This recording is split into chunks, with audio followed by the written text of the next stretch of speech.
He walked away from his wife and newborn triplets, leaving only a wad of cash and a cold goodbye. Years later, the billionaire returns, begging for forgiveness. But can a shattered family ever be whole again? What secret is he hiding, and will his redemption come too late? The pale white light from the fluorescent lamps overhead flooded the room, illuminating every corner with ruthless clarity. The space was so immaculately clean that it felt devoid of any human presence, every surface gleaming as if rejecting the mere idea of warmth or breath. The steady beeping of machines pierced through the stillness, a cold, unyielding rhythm that marked the passage of time, even though no one was here to share it with her. The sharp scent of antiseptic hung thick in the air, stabbing at her senses, evoking the feeling of being trapped in a world where life itself was dictated by rigid, sterile rules. The stark white walls, devoid of pictures or color, created an invisible prison that Nia felt swallowing her whole. She lay there, utterly alone, as if the entire world had turned its back on her. Nia clutched the hospital sheet tightly, her fingers curling so hard that her nails dug painfully into her palms. Her breaths came in ragged, uneven gasps, each one laced with a pain that cut like knives. Beads of sweat formed on her brow, sliding down to mingle with the tears streaking her flushed face, a face worn raw by exhaustion and despair.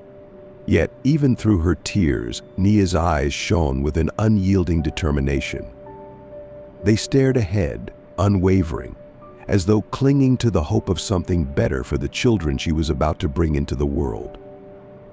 Beneath the hospital blanket, her body trembled, fragile against the waves of pain, but within her burned a quiet strength, an indomitable flame that refused to be extinguished. "Oh, my babies, I'll do this for you," she whispered, her trembling lips curving into a faint, resolute smile. In this cold, impersonal space, Nia was the sole beacon of life, a woman fighting not just for herself, but for the promise of a brighter future for 3 tiny lives.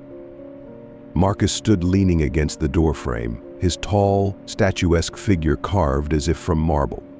The sleek black suit he wore fit him perfectly, every stitch immaculate, exuding an air of power and wealth so pronounced it was almost suffocating.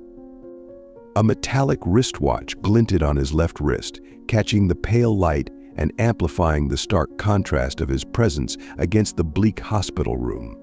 His pale gray eyes stared down at Nia, unyielding like a wall of stone.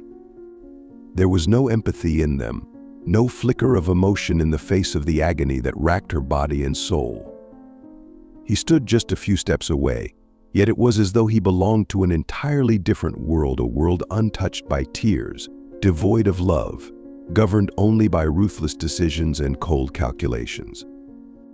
When he finally spoke, his voice was low and steady, devoid of warmth, like he was reciting the terms of a contract. "It's time to end this, Nia. I've made my choice, and it isn't you."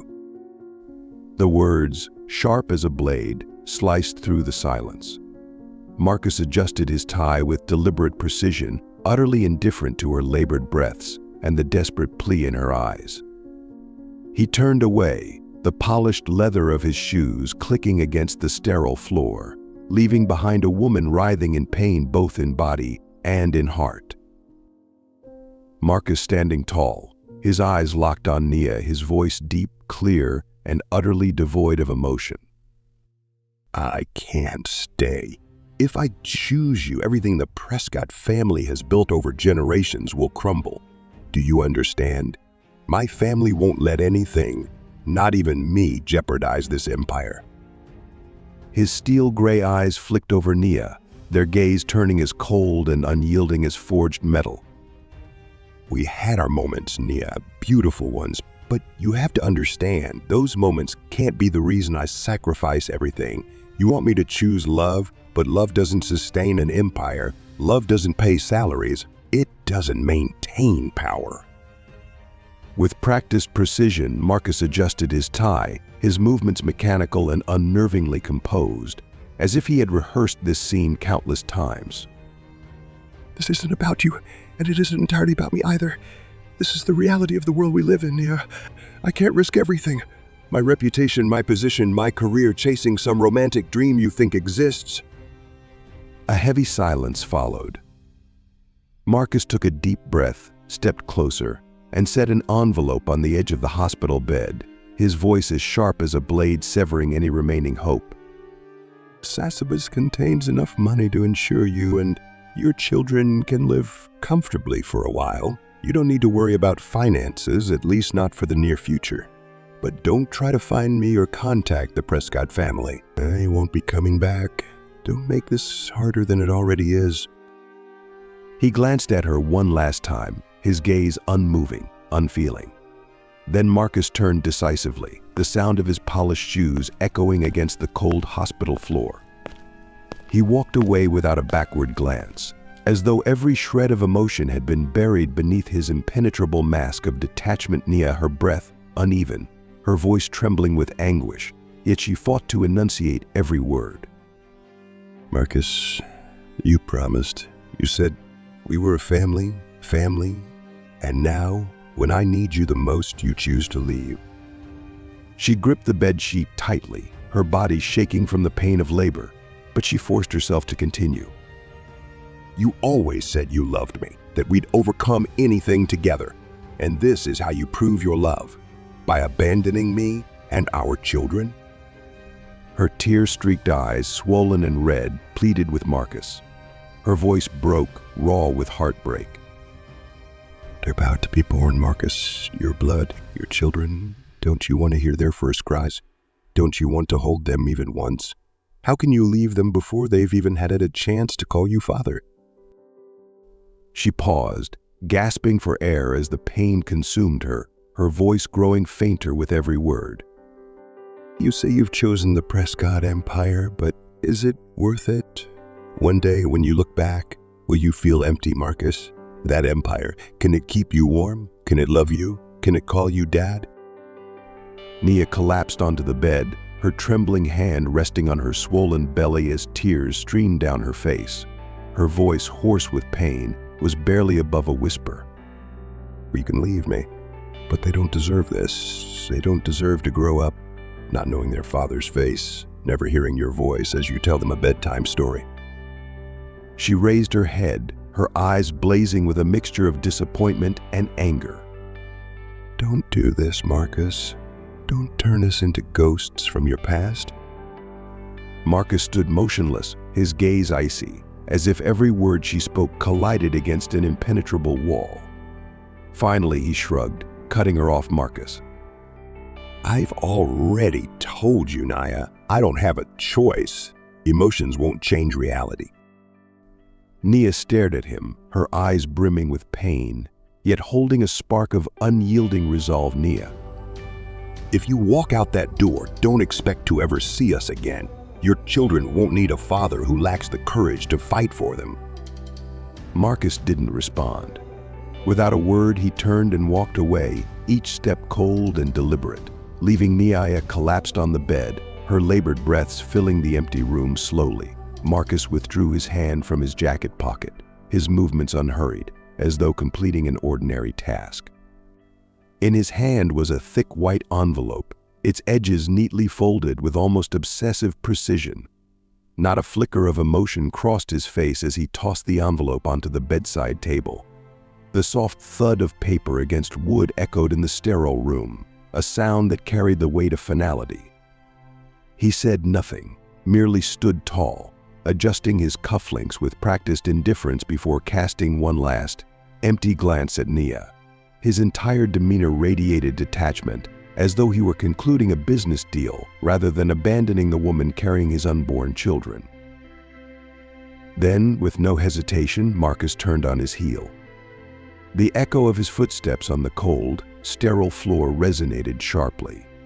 He walked away with a measured stride, his back straight, as if what had just transpired bore no significance in the grand scheme of his life.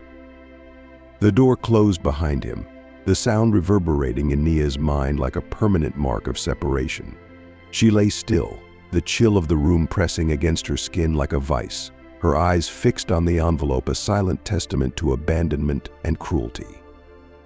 Yet, as the crushing despair threatened to engulf her, a fierce contraction jolted her back to reality. Nia gasped, her hands instinctively cradling her belly, feeling the vibrant movements of the lives within her. In that moment, amidst the despair, a faint glimmer of light appeared. The first cry pierced through the heavy, oppressive silence in the room. It was not just a cry of birth, it was a declaration. I am here and I will live. It was Aiden's cry, strong, resounding, as if asserting his place in a world that had just rejected him. Nia exhaled sharply, tears streaming down her exhausted face, but glimmering with a spark of hope. Her body was drained, yet in that moment, her heart stirred awake, finding a newfound strength. Moments later, another cry followed. It was Lila's, a softer, gentler sound, but no less resolute. Though delicate, it blended harmoniously with her brother's, creating a sweet symphony of life. Then came Sienna, the smallest of the three, letting out her cry last. Weak at first, her voice grew steadily stronger, a quiet yet unrelenting assertion of her will to thrive. The room, just moments ago shrouded in the shadow of pain and despair, now reverberated with the sounds of life. Those fragile cries shattered the somber atmosphere, breathing vitality into Nia's weary heart. She gazed at her children for the first time, three tiny beings with rosy skin, closed eyes, and minuscule fingers that moved ever so slightly. Her tear-filled eyes, red and swollen, were no longer brimming with sorrow but overflowing with love. A love so immense it eclipsed every trace of exhaustion and despair. My babies, Nia whispered, her voice choked with emotion. I've waited for you, for this moment. With trembling hands, she reached out as each child was gently placed in her arms. Aiden, with his serious expression like a little warrior, Lila, her lips pressed tightly together, as if comforting herself, and Sienna, the smallest but radiating a fierce vitality. She felt their fragile warmth, their soft, rhythmic breaths, like the beating of hope igniting anew in her heart. Despite her body's broken state, Nia wrapped her arms tightly around her three children, as if afraid they would disappear if she loosened her grip even for a moment.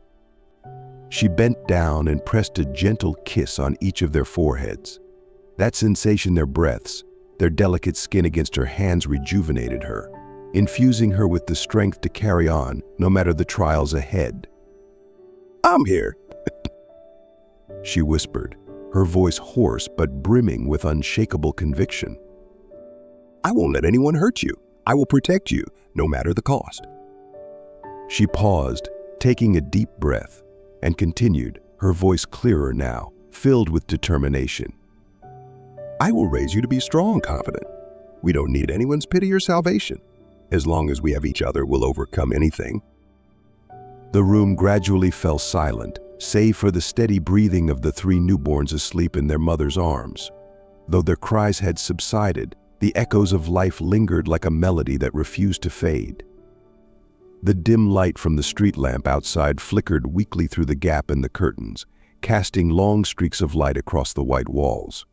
Shadows still cloaked most of the room, but those faint beams of light were like tiny flames, a reminder that even in the darkest nights, hope remains. Nia lifted her gaze, her tear-clouded eyes now shining with a steadfast resolve. She looked out into the night through the frosted glass window, where the streetlights twinkled faintly in the cold wind. Beyond lay a world that was cold, indifferent, and full of challenges, but within her, the light from her three sleeping children had become a beacon.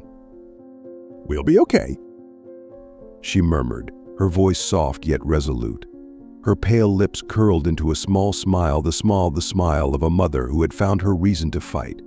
She knew the road ahead would be fraught with hardship, but she was no longer walking it alone. The faint glow of the street lamp continued to filter in through the window, as if to remind her that darkness cannot last forever.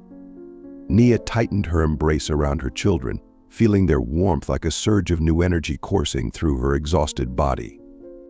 She didn't know what the future held, but one thing was clearer than ever: she had to leave this place. The hospital room, now a relic of pain and loss, would soon be behind her. Nia inhaled deeply, her eyes fixed on the foggy horizon outside. The world might have turned its back on her, but she would not turn her back on her children. She had to start over, somewhere new, a place untouched by the remnants of her past, where she could build a life for the four of them. A few weeks later, the bus pulled into Portland. The city stretched before Nia with its winding streets and distant, misty mountains. She knew, deep down, that this was the beginning of the next chapter in their lives. The bus came to a halt at the final stop in Portland, carrying Nia, her 3 children, and a few battered suitcases. The icy wind whistled through the towering buildings, but Nia tightened her grip on Aiden's hand, pushed the stroller holding Lila and Sienna, and moved forward with an unshakable resolve. They arrived with nothing but her faith that they could start over, even from nothing. Their first apartment was on the ground floor of an old, worn-down building. The walls were peeling, and the wooden floors creaked under every step. The living room, kitchen, and bedroom were practically one and the same, but it was enough to give the 4 of them shelter from the rain and cold. A makeshift crib was set up next to Nia's bed, and a thin blanket was spread on the floor for Aiden. The first days were a relentless struggle. Rent, diapers, formula, each expense loomed like a crashing wave, threatening to overwhelm her. Every morning, Nia tied her hair back, pulled on a worn-out coat, and dropped her children off at a low-cost daycare in the neighborhood, a place that filled her with unease but left her with no other option. She pushed aside her worry, reminding herself that it was only temporary. We'll be fine. Nia told herself every night, her eyes fixed on the empty walls. She knew she couldn't let the past hold her back. Every hardship was a stepping stone to rebuilding their lives. Nia's day began before dawn, when the city was still shrouded in a hazy mist. The alarm clock buzzed, and she quickly silenced it before Sienna's cries could wake the entire household.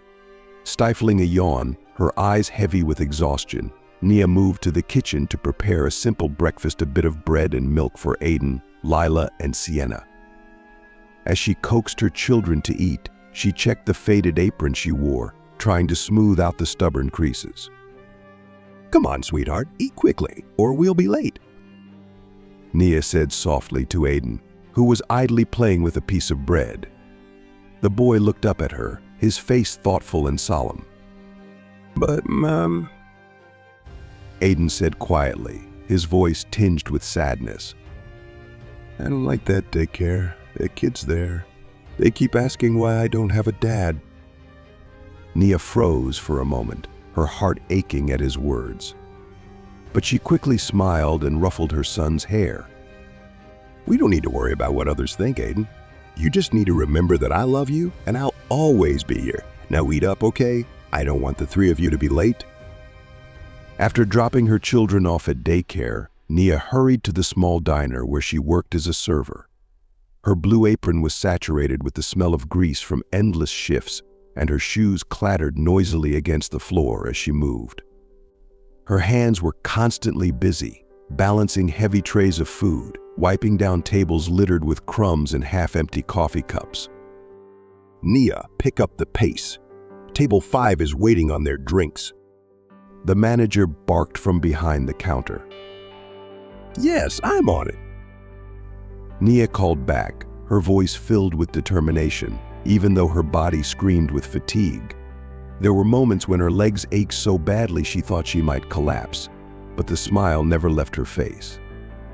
She knew that every hour she worked, every dollar she earned, was another step toward giving her children a better future. When night fell, Nia returned to their small apartment, where Chloe, a kind neighbor, had been watching the kids.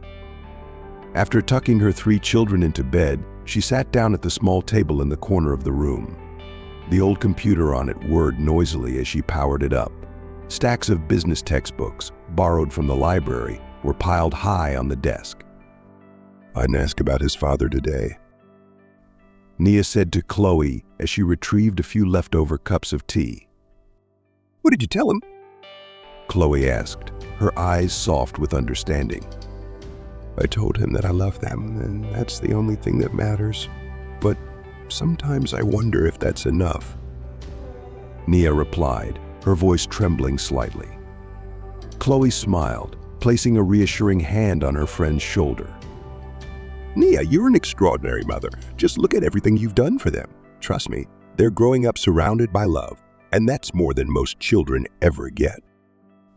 Nia remained silent, her eyes flickering with a faint glimmer of hope. After Chloe left, she turned back to her old computer.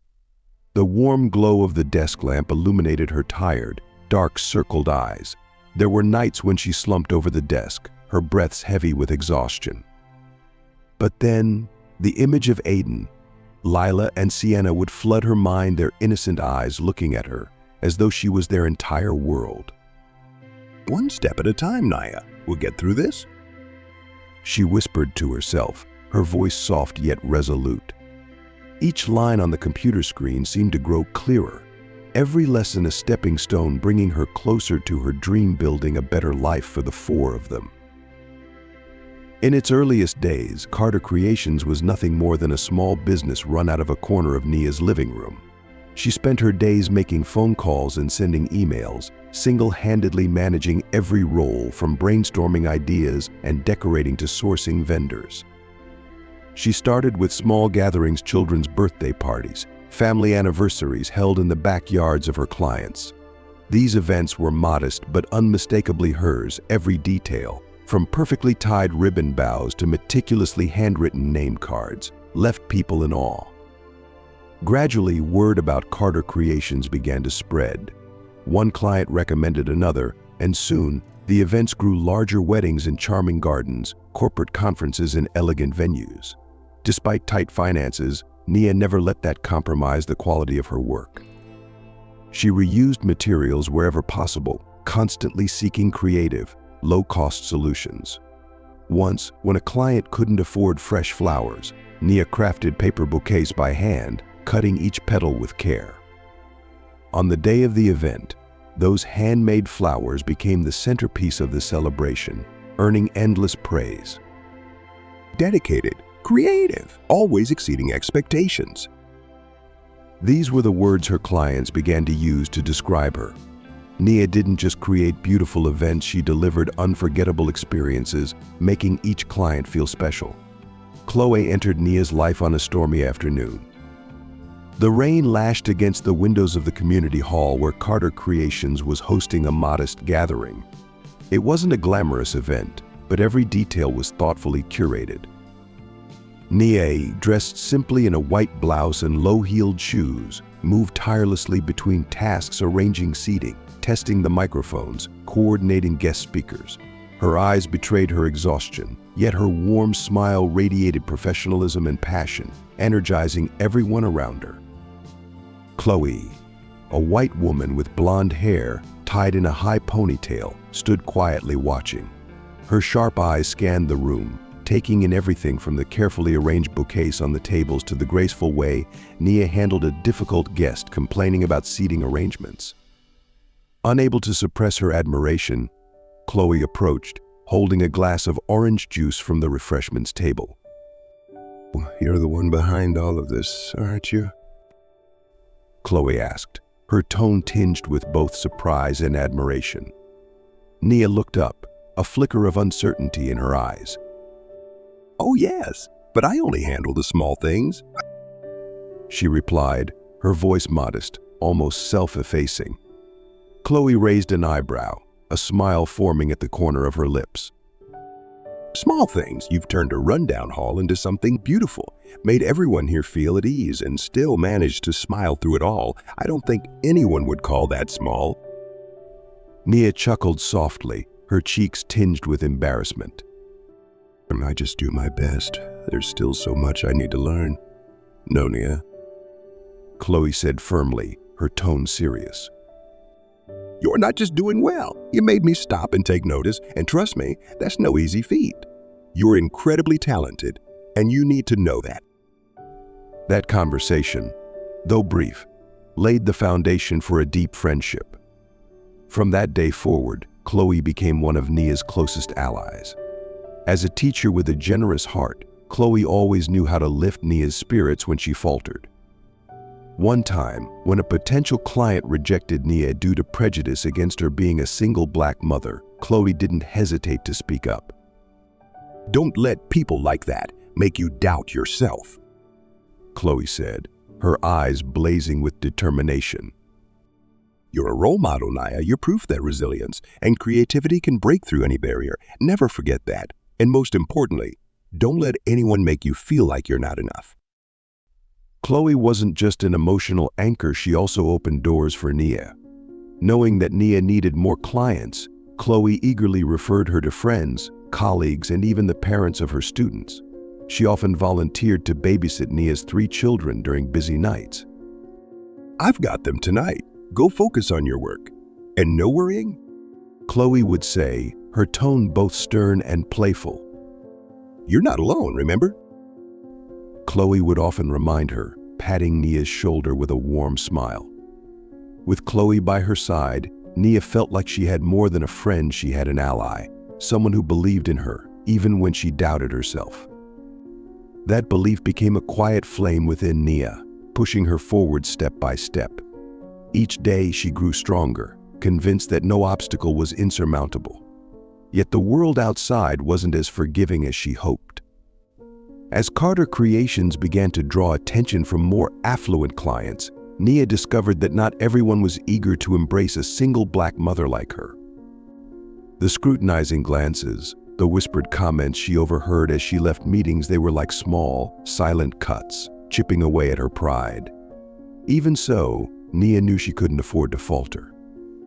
She had faced far greater challenges, and now, for the sake of her children, she was ready to fight for her place in the world.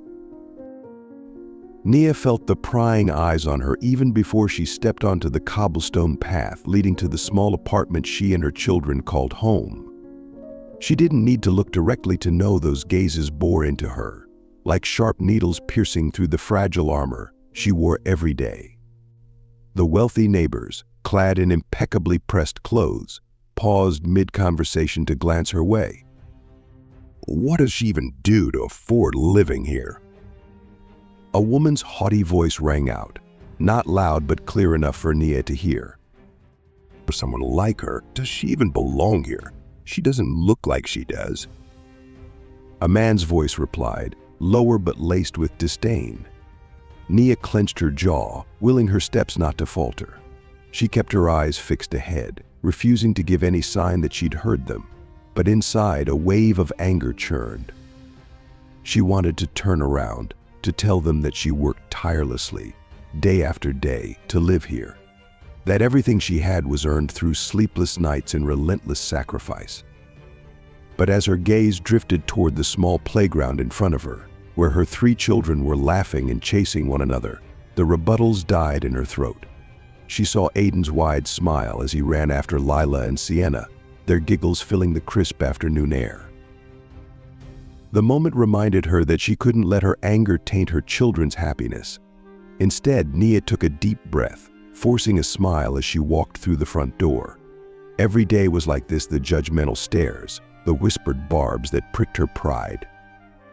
Yet she kept moving forward, kept smiling for her children, holding on to the belief that better days were ahead.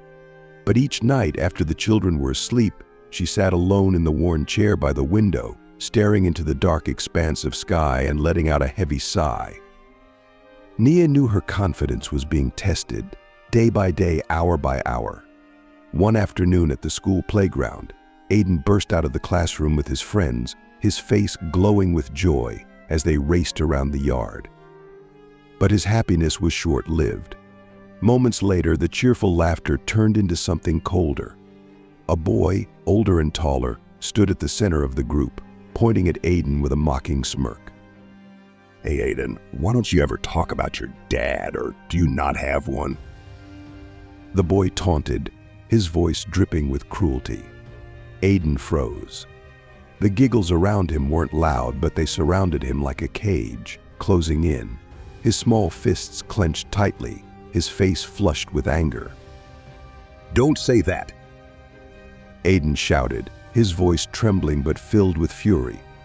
The boy only laughed louder, his words cutting deeper.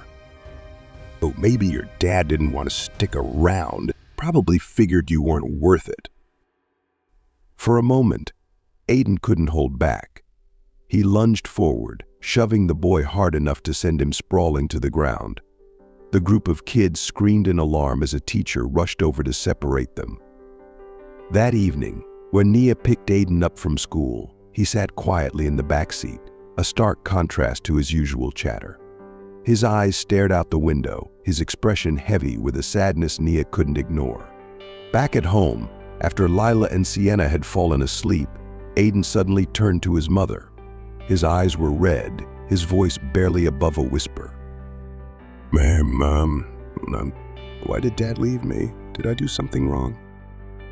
The question hit Nia like a punch to the chest. She felt as though she couldn't breathe, her heart aching as her throat tightened. She couldn't lie to him, but she also didn't have an answer that could ease his pain. Aiden, she began, her voice shaky. You didn't do anything wrong. You didn't deserve to be left. Your dad, he left because he wasn't strong enough to... Aiden looked at her, his eyes brimming with uncertainty.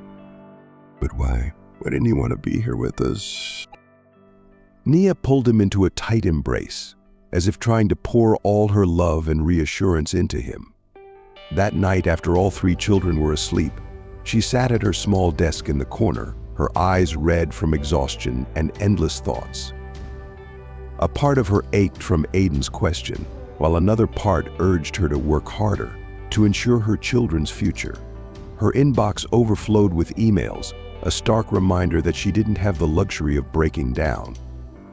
As she scanned through the list of potential clients, her eyes landed on a familiar name, Prescott Enterprises. Her heart skipped a beat as she read the name, but she quickly pushed down the unease. It's just a coincidence, she whispered to herself, opening the project file for her latest big client. Yet, as she scrolled through the details, a creeping certainty began to settle in. Prescott Enterprises wasn't just a client, it was a primary sponsor for her largest upcoming project.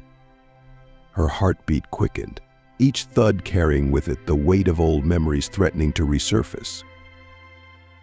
Nia sat in front of her computer, the cold glow of the screen casting harsh light on her weary face. At first, it seemed like any other workday, scrolling through emails, reviewing contracts, finalizing the guest list for an upcoming major event. But when she opened the file for her newest client, her eyes froze on the bold print at the top of the first page, Prescott Enterprises.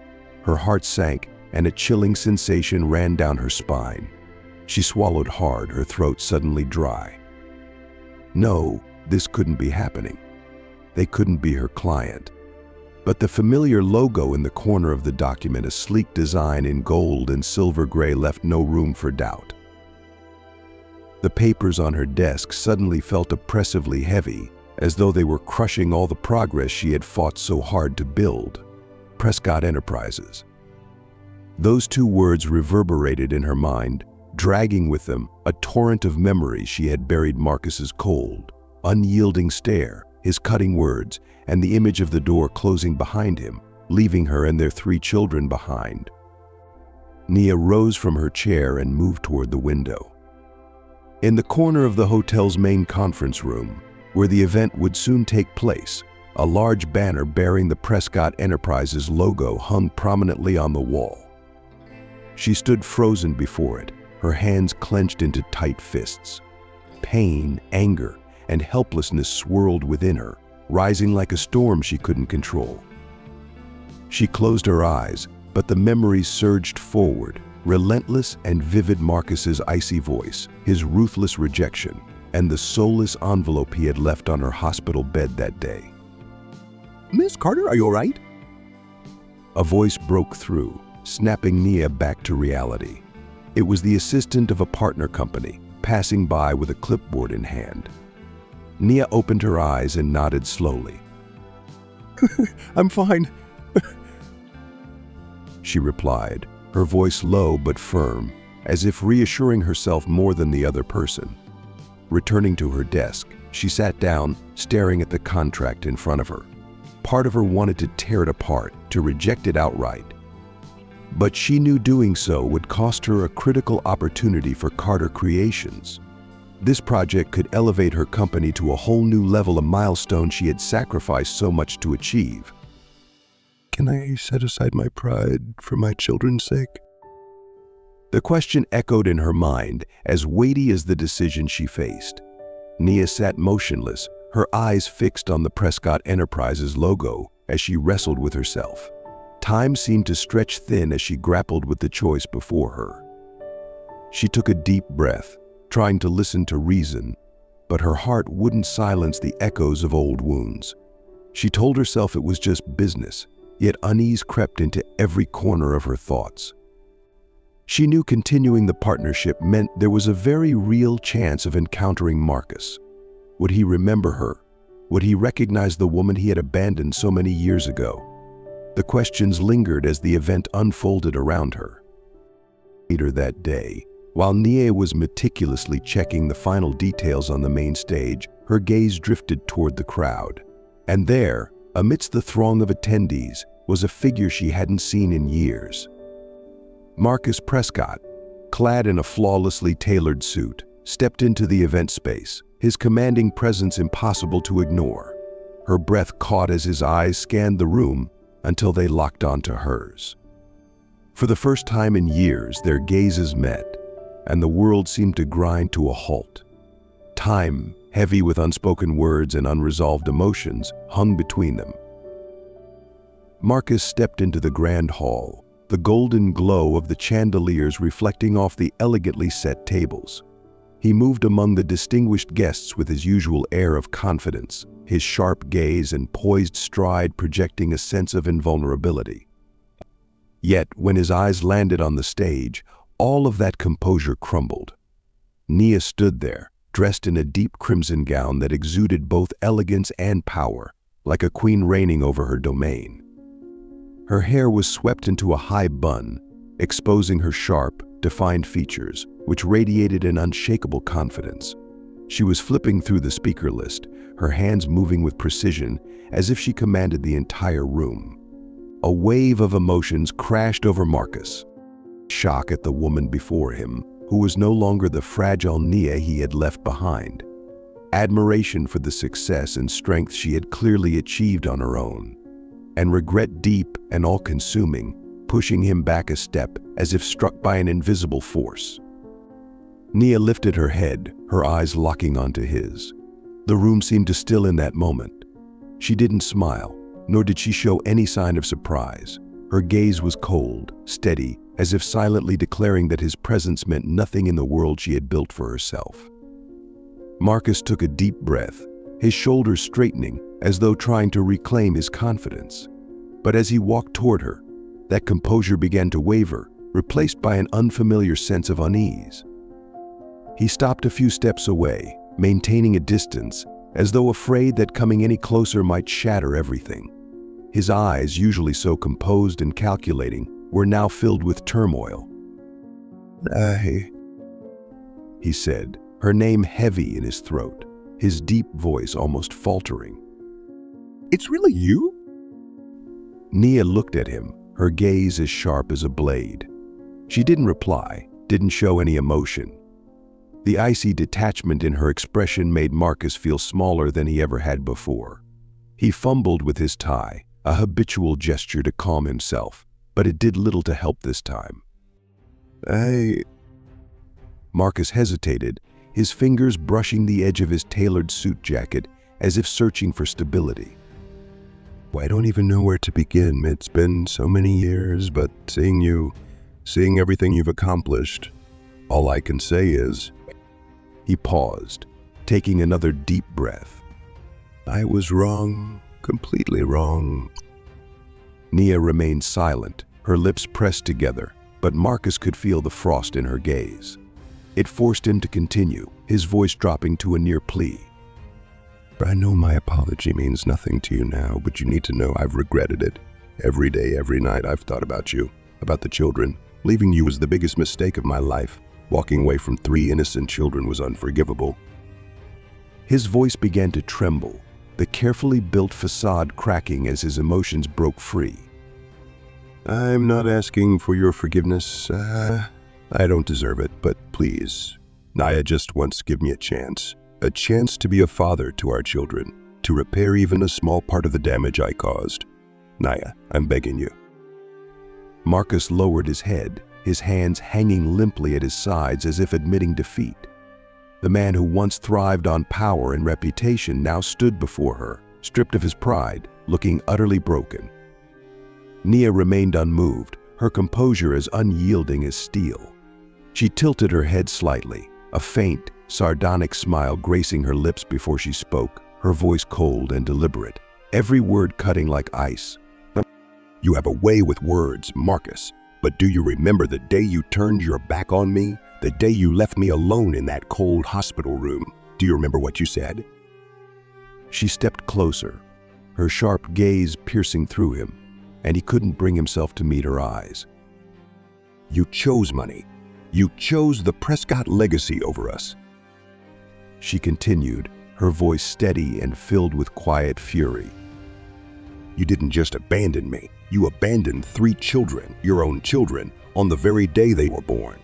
And now you think a few words of regret can undo all of that? Marcus opened his mouth, fumbling for a response, but Nia raised a hand to stop him. Her voice grew stronger, calm yet unrelenting. We don't need you, Marcus. You have no place in the world I've built for myself and my children. I've raised them on my own, faced every challenge without you. We found peace, something I won't let you destroy. I need nothing from you. Not now, not ever. Marcus stood frozen, his face etched with anguish as he watched her.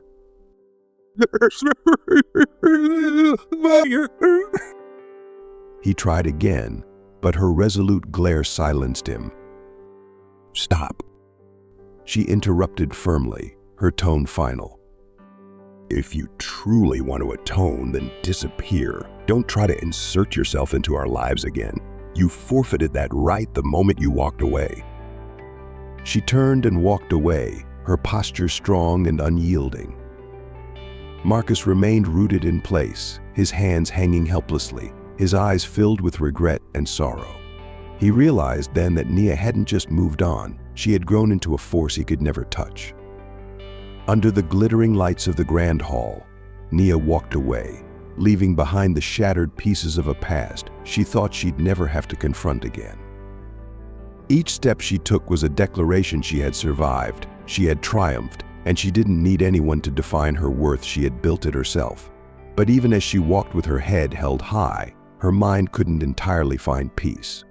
Hours later, as she sat at her desk, her eyes scanned the proposal in front of her, her thoughts swirling. It was from Maxwell Cooper, a prominent investor who had once opened doors for Carter Creations. But this time, the proposal wasn't just an expansion, it was a decision that could alter the entire trajectory of her company and her life. Taking a deep breath, Nia adjusted her blazer and stepped into the conference room where Maxwell awaited. She knew this meeting wasn't just about business, it was about proving to herself that she was ready to face whatever challenges lay ahead. Nia stepped into the conference room, the sharp click of her heels echoing against the polished wooden floor. Maxwell Cooper's modern office looked like something out of a high-end design magazine, floor to ceiling glass walls offering a panoramic view of the city, soft lighting from strategically placed LED fixtures, and a long walnut conference table that gleamed under the warm glow of the lights. Maxwell rose from his chair as she entered, a polite smile spreading across his face. He was a tall, lean man in his mid-50s, with neatly cropped silver hair and thin-framed glasses that gave him an air of intellect. His gray suit fit impeccably, complemented by a gold watch on his wrist. Nia, it's a pleasure to finally meet you in person, Maxwell said, his voice smooth and warm, like that of an old friend. He extended his hand to her. Thank you for arranging this meeting, Nia replied, shaking his hand with a firm grip, her expression betraying no emotion. On the surface, she appeared calm, but inwardly she was on high alert. She knew men like Maxwell never spoke without an agenda. Every word, every gesture was part of a meticulously crafted plan. Maxwell gestured for her to sit, then slid a folder across the table toward her. I trust you've reviewed our proposal. This is a tremendous opportunity for Carter Creations. With our funding and support, you could expand nationwide in less than 2 years. Nia glanced briefly at the folder, but quickly returned her focus to Maxwell. It sounds promising, she said evenly. But I need to understand your terms more clearly. Full control over my company is non-negotiable. Maxwell smiled, tilting his head slightly, as if weighing her words. I understand your concerns, Nia, but let me be candid. Any investment of this scale requires us to have a say in major decisions. This isn't just about funding. It's about strategic guidance to ensure sustainable success. Nia leaned back in her chair, crossing her arms as her sharp gaze bore into him. That's reasonable, she said. But let me be clear, a Carter Creations is my creation. I built it from nothing, and I have no intention of relinquishing control. If you or your team can't accept that, then we have nothing further to discuss. The room grew tense. Maxwell removed his glasses slowly, wiping them with a small handkerchief. I admire your directness, he said, placing his glasses back on. But Nia, you must understand that every great success requires compromise. I don't want you to think we're trying to impose. That's not what I think. Nia replied, leaning forward slightly, her voice low but firm. I know exactly what I've done to bring this company to where it is, and I won't trade away my autonomy for any amount of investment. If that's a problem, we can end this discussion now. Maxwell studied her for a long moment, his eyes reflecting careful deliberation. Then he smiled, his tone softening. I can see why Carter Creations has thrived under your leadership. Your determination and decisiveness are truly admirable. Very well, Nia. If those are your terms, we'll proceed on your terms. Nia kept her expression steady, though she exhaled quietly in relief. Good, she said, her voice still resolute. Now let's discuss how we're going to execute this project. The meeting continued, but Nia remained vigilant. Although Maxwell had agreed to her conditions, she knew his polished words likely concealed intricate strategies. This was merely the first move in what promised to be a long and complex game. The air in the conference room was thick with tension, despite the soft, ambient lighting from the overhead fixtures. Maxwell Cooper sat across from Nia, his face maintaining its polished courtesy, though his sharp gaze betrayed an unreadable calculation. In front of Nia lay the contract, the Prescott Enterprises logo boldly emblazoned in the top corner. It was an unrelenting reminder of a past she had fought to bury. Maxwell leaned forward slightly, his smile carefully measured. Carter, I believe we're on the brink of something monumental. Prescott Enterprises offers more than just funding. They bring a global network of partners. This could elevate Carter Creations to an entirely new level. I hope you'll give this serious consideration. Nia inhaled deeply, her eyes lingering on the contract for a moment before lifting to meet his. Her voice remained calm, though her gaze burned with quiet determination. Mr. Cooper, I understand what you're proposing, but let me be clear. Working with Prescott Enterprises isn't an easy decision for me. Maxwell leaned back in his chair, his fingers interlaced in front of him. I understand. Prescott has a long history. There may be differing opinions, but you can rest assured that we always act in the interest of mutual success. Nia allowed a faint smile to touch her lips, though it didn't reach her eyes.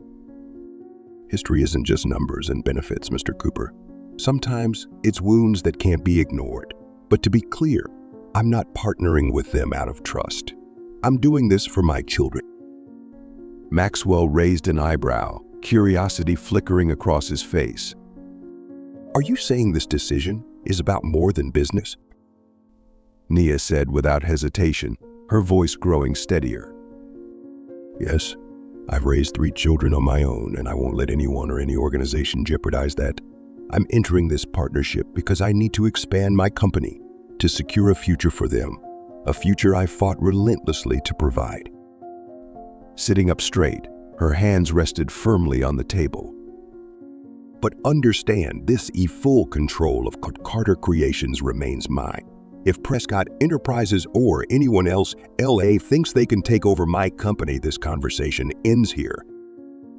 The room fell into silence. Maxwell watched her intently, his eyes noting every movement, every nuance. After a long pause, he smiled and nodded slowly. I admire your resolve, Ms. Carter. It's a rare quality in this industry. Very well, we'll proceed on your terms, but I hope we can build trust as we work together. Trust has to be earned, Mr. Cooper. Nia replied, rising to her feet to signal the end of the meeting. Before leaving, she turned back, her gaze sharp and unwavering. And don't think for a moment I've forgotten who Prescott is. Maxwell maintained his composed smile, but as Nia walked out of the room, the confidence she left in her wake lingered, forcing him into quiet contemplation. He removed his glasses and placed them carefully on the table, his eyes following the closed door. A mix of respect and intrigue stirred within him. Nia Carter was unlike any other partner he had encountered. As he returned his attention to the contract on the table, Maxwell gave a small nod to himself, as if acknowledging an unspoken realization. But just then, the phone on his desk rang, interrupting his thoughts. He pressed the speaker button, and a familiar voice came through. Maxwell, how's everything progressing? Leaning back in his chair, Maxwell's sharp gaze returned. It's moving in the right direction, but she's not as easy to convince as you'd hoped, Marcus. With that, the truth began to emerge. Inside Maxwell's sleek office, the project's true nature became clearer, leaving Nia on the brink of confronting the biggest secret hidden within the deal she had just agreed to. Inside Maxwell's sleek modern office, the soft glow of overhead lights reflected off the polished walnut conference table, highlighting the room's understated luxury. Stacked neatly in the center was a thick folder of documents, bearing the Prescott Enterprises logo prominently in the top corner. Maxwell, dressed in a flawlessly tailored gray suit, leaned back in his chair, his fingers steepled as he observed Nia walking in. As Nia sat down, Maxwell offered her a polite smile before reaching for a leather case at his side. From it, he drew out a small business card and placed it atop the folder. With a measured motion, he slid both across the table toward her, as though revealing a carefully guarded secret. I thought you should know. Maxwell began, his tone calm yet tinged with caution. The individual who personally approved and supports this project is Marcus Prescott. Nia froze, her eyes locked on the card, as if it had detonated in front of her. On the ivory surface, the name Marcus Prescott was printed in sleek, gold-embossed letters, glinting under the office lights. She didn't need to pick it up to know what it represented, an unwanted reminder of a past she had fought so hard to bury. Her breathing grew heavier, but she betrayed no outward turmoil. Slowly, she opened the folder in front of her. When her gaze landed on the final page, where Marcus Prescott's signature sprawled in the familiar confident strokes, a chill ran down her spine. Memories surged like a flood, his cold words, his indifferent gaze, and the pain of being abandoned. Nia's vision darkened momentarily, her fingers gripping the edges of the folder so tightly that her knuckles turned white. Yet, she forced herself to maintain composure. Her voice, though low and hoarse, was razor sharp. Are you telling me that Marcus Prescott is behind this project? Maxwell nodded, his expression cautious but unwavering. That's correct, Ms. Carter. Marcus reviewed the entire plan and personally approved it. He has full confidence in Carter Creations and wants to ensure you have the resources to execute this project to its fullest potential. Nia raised an eyebrow, a thin, sardonic smile curling her lips without reaching her eyes. Confidence. Are we talking about the same Marcus Prescott I know, the one who didn't hesitate to abandon everything for money and status? Maxwell tilted his head slightly, his tone remaining neutral. I won't deny that the past can leave difficult emotions behind, but I believe Marcus is trying to do the right thing this time. He wants to ensure your success and the success of your company. How fascinating, Nia replied, her voice icy. He suddenly cares about my success. Where was he when I was struggling to raise 3 children on my own? Where was he when I built Carter Creations from nothing? Maxwell exhaled deeply, his expression flickering with uncertainty. Miss Carter, I can't speak to Marcus's actions in the past, but I think it's important to focus on the future rather than hold on to old wounds. Nia straightened in her chair, her gaze sharp and unrelenting. I don't hold on to old wounds, Mr. Cooper. I overcame them. I built everything I have today on my own, without Marcus Prescott or anyone in his family. And if you think I'll sit back and let him waltz in to manipulate everything, you're mistaken. Maxwell hesitated for a moment, seemingly searching for the right response. You have the power to choose, Nia, he said slowly, his voice measured. But I hope you'll consider the long-term benefits. This is an opportunity that many companies would only dream of. Nia lifted her head, her gaze as piercing as a blade cutting straight through Maxwell. Her voice, controlled yet seething with latent fury, echoed in the room like a deliberate blow. I don't need help from Marcus Prescott. Maxwell blinked, momentarily caught off guard, though his polite smile quickly returned. Yet his eyes now carried a hint of unease. I understand that you have personal feelings about Marcus, but this is business. Those emotions don't need to interfere with a decision as significant as this. You need to look at the bigger picture. Nia moved toward the table, her motions decisive and forceful, the tension in the room thickening with every step. She planted her hand firmly on the folder, her fingers pressing against it, as though trying to crush it. Her eyes burned, not with hope, but with simmering rage. The past, Nia repeated, her voice sharp enough to cut through steel. You talk about the past as though it doesn't matter. But let me remind you of something. Maxwell Marcus Prescott isn't just a name in my memories. He's the man who abandoned me when I needed him the most. He walked away from me and my children, choosing money and power over family.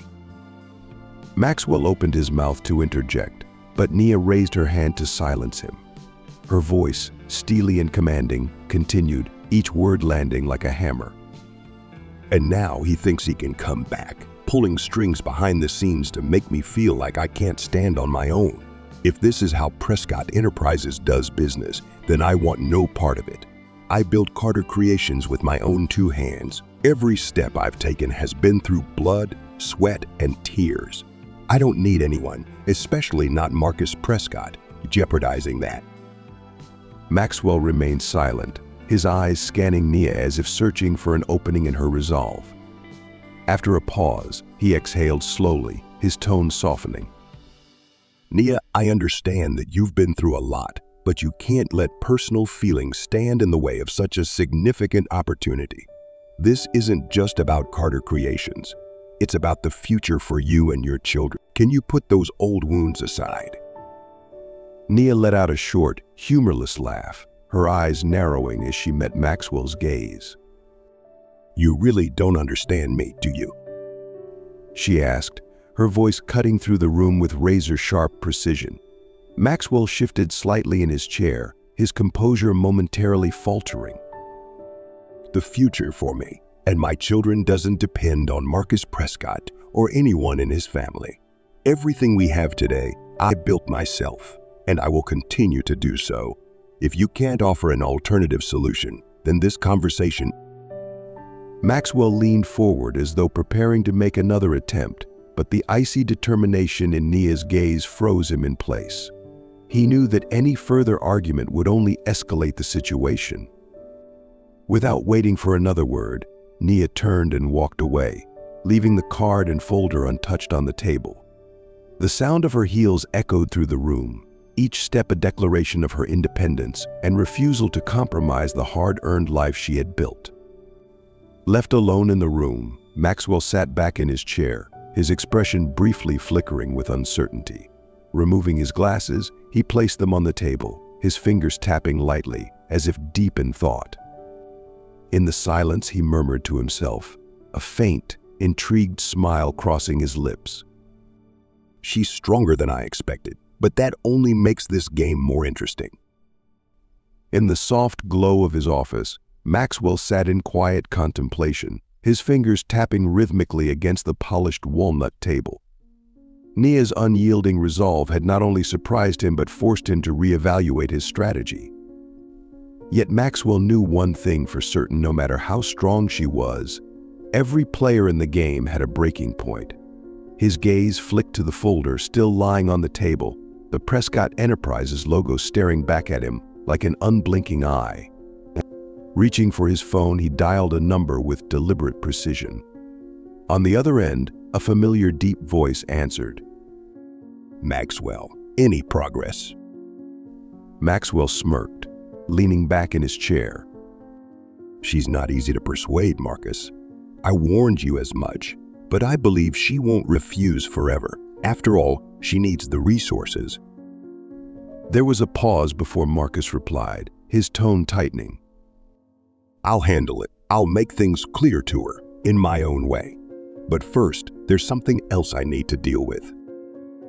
As the call ended, Marcus stood by the towering glass windows of his Prescott Enterprises office, gazing out at the city lights glimmering against the night sky.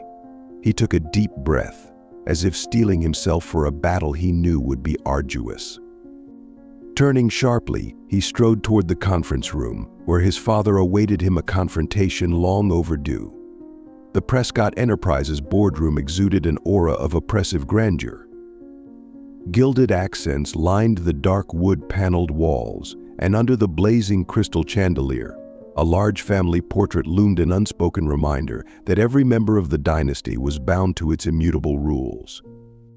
Marcus entered with purposeful strides, his determined gaze cutting through the stillness. The sound of his shoes echoed against the marble floor, punctuating the heavy silence as he stopped before the imposing desk where Richard Prescott sat.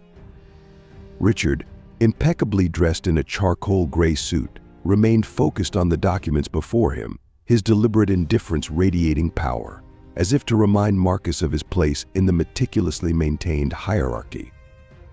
When Richard's voice broke the silence, it was low and cutting, like the edge of a blade. What were you thinking, deciding to support her? He asked without looking up, each word laced with cold disapproval. You understand that this family cannot allow anyone, especially her, to compromise our image. Marcus stood firm, though his hands curled into fists at his sides. He drew in a slow breath before responding, his voice steady but laced with quiet defiance. I don't need your approval to make this decision. This is personal, and I know it's the right thing to do. Nia isn't a threat to this family, but you're trying to turn her into one. At that, Richard looked up, his piercing gaze like twin daggers aimed directly at his son. He paused, letting the silence weigh heavily between them, ensuring his next words would land with full force. Personal. Richard's voice dropped, every syllable heavy with disdain. Do you think Prescott Enterprises is a platform for you to resolve personal matters? Have you forgotten what name you carry, Marcus? Richard rose slowly, his towering presence casting a long shadow across the boardroom table. His voice grew harsher, each word a deliberate threat. Listen carefully, Marcus. If you don't sever all ties with her immediately, I will destroy everything she has. Her company, her reputation, everything she's fought to protect will be gone. She'll have nothing left. The air in the room froze, heavy with unspoken tension. Marcus said nothing at first, though his clenched fists betrayed the storm brewing inside him. He knew his father wasn't one to bluff. This threat wasn't just aimed at Nia, it targeted everything she had built. everything she had sacrificed to protect their children. After a long moment, Marcus met his father's gaze, his anger no longer concealed. A spark of defiance lit his eyes, an unshakable resolve building within him. He stepped forward, the sound of his shoes deliberate and commanding against the marble floor, bringing him face to face with Richard. "You can take everything from me," Marcus began, his voice low but razor sharp. "Strip away my wealth, my title, everything tied to the Prescott name. But you have no right to touch Nia or my children." Richard faltered for a split second, his eyes narrowing as a flicker of surprise crossed his face. But it was fleeting, replaced by the familiar coldness and contempt. "You'd throw it all away." Richard spat, his voice biting with incredulity. "Everything this family has given you. For a woman who isn't a Prescott and 3 children, you've never even known how to care for." He sneered, his lips curling into a mocking grin. "Are you playing games with this family, Marcus?" Marcus didn't flinch. His eyes burned with a determination that even Richard couldn't ignore. "I'm not playing games," he replied, his voice calm yet unyielding, every word like a solemn vow. "If protecting Nia and my children means giving up everything you just mentioned, then so be it. I made the mistake of leaving her once, and I won't make it again."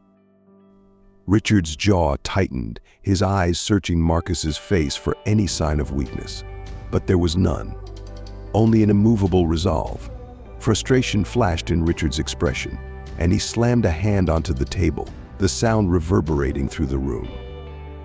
"Do you even realize what you're saying, Marcus? Prescott Enterprises isn't just wealth.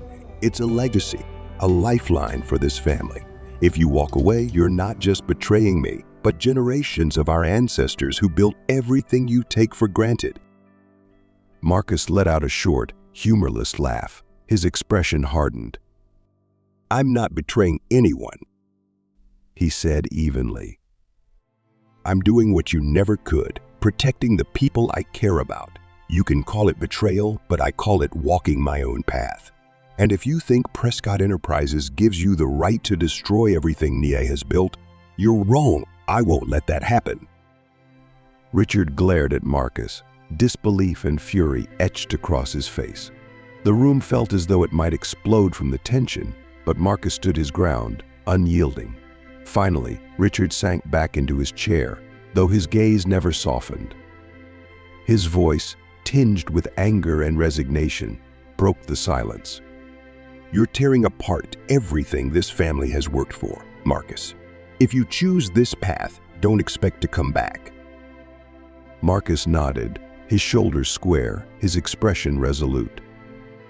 "I won't need to," he replied, his tone calm but heavy with finality. "Because this is my path now, and I won't let anyone stop me." Marcus left the boardroom, his breath steady but his mind racing. For the first time in his life, he had stood up to his father, and he had no regrets. But as the faint evening light filtered through the quiet halls of Prescott Enterprises, a foreboding sense of unease crept into his thoughts. Miles away, chaos erupted. Red flames and thick black smoke consumed the skyline as Carter Creations, Nia's pride and the product of years of struggle, was engulfed in a raging fire. Sirens blared, mingling with frantic shouts as firefighters battled the inferno. Back at Prescott Enterprises, Marcus's phone buzzed urgently. As the voice on the other end delivered the news, he froze, his eyes widening in shock. His grip on the phone tightened, the words echoing like a thunderclap. "Nia's office is on fire. The fire department says it wasn't an accident." Without hesitation, Marcus stormed out of the building, determination etched into every step.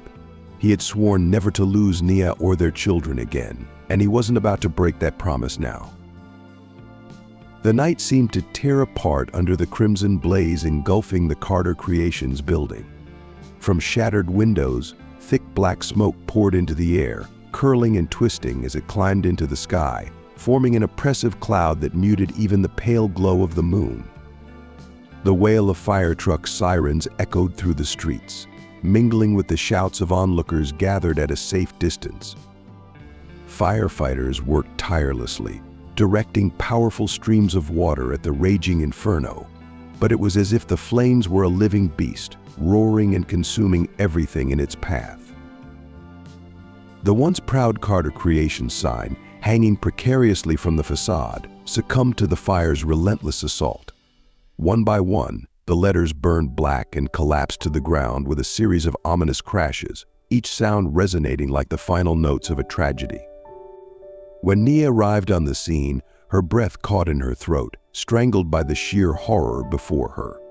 Her wide eyes reflected the flickering flames, filled with disbelief and raw despair.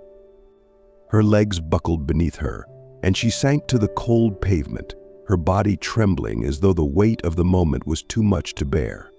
Tears streaked down her face as she stared at the building, the home of her dreams, her sweat, her sacrifices now reduced to a fiery grave. No, this can't be happening.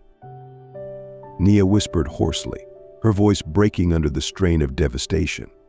Her trembling hands clutched at the hem of her coat, desperate for something, anything, to ground her in the nightmare that was unraveling before her eyes.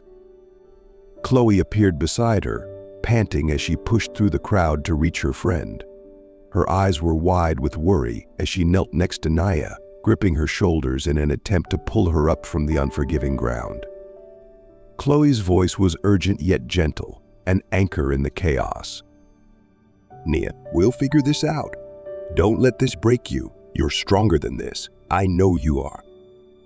Chloe's hands tightened on Nia's shoulders, willing her to hold on, to find the strength buried beneath the devastation. But Nia didn't respond. Her gaze remained fixed on the flames, on the smoke and fire consuming every memory, every dream she had poured into that building. Somewhere deep within her, a cold suspicion began to take root, slithering through her like an icy wind cutting to her core. She shook her head slowly, her voice a faint, heavy murmur, as if speaking only to herself. They never stop, do they? Chloe frowned, alarm and confusion flashing across her face. She leaned closer to Nia, searching her friend's tear-streaked expression for answers. What do you mean? Who are they, Nia? Nia didn't reply immediately. Instead, she clenched her hands into tight fists, her nails digging into her palms as she tried to contain the storm of fury building within her. Her shoulders trembled slightly, but when she finally spoke, her voice was a low growl, each word cutting like a blade. The Prescott family. Her eyes burned with anger as she turned to Chloe. They never wanted me to succeed. They never have. From the moment I left Marcus, they've tried to control me, to crush me. And when they couldn't, this... She gestured toward the burning building, her voice breaking under the weight of her rage. This is what they chose. They always find a way to destroy everything I've worked for. Chloe's eyes widened, the tension in Nia's words sending a chill through her. You think they did this? Are you saying this fire wasn't an accident? Nia closed her eyes, and the memories came rushing back like an unrelenting tide. She saw Richard Prescott's cold, calculating stare as he delivered his chilling warnings. She heard his sharp words, the veiled threats that had followed her long after she'd left Marcus. When she opened her eyes, they were filled with an icy determination. This wasn't an accident, Chloe. They know I don't belong in their world, but they won't let me leave it in peace. This is how they remind me that I'm nothing compared to their power. Chloe placed a hand on Nia's shoulder, her eyes filled with compassion and concern. Nia, I understand how you feel, but we don't know anything for sure yet. Don't let anger cloud your judgment. We need proof. And if it was them, you're not alone. You have me. And you have everyone who believes in you. We'll get through this together. Nia turned to Chloe, her tears shimmering in the light of the fire. But the vulnerability lasted only a moment. She nodded, her voice regaining its strength and conviction. I've rebuilt it once from the ground up, and I'll do it again if I have to.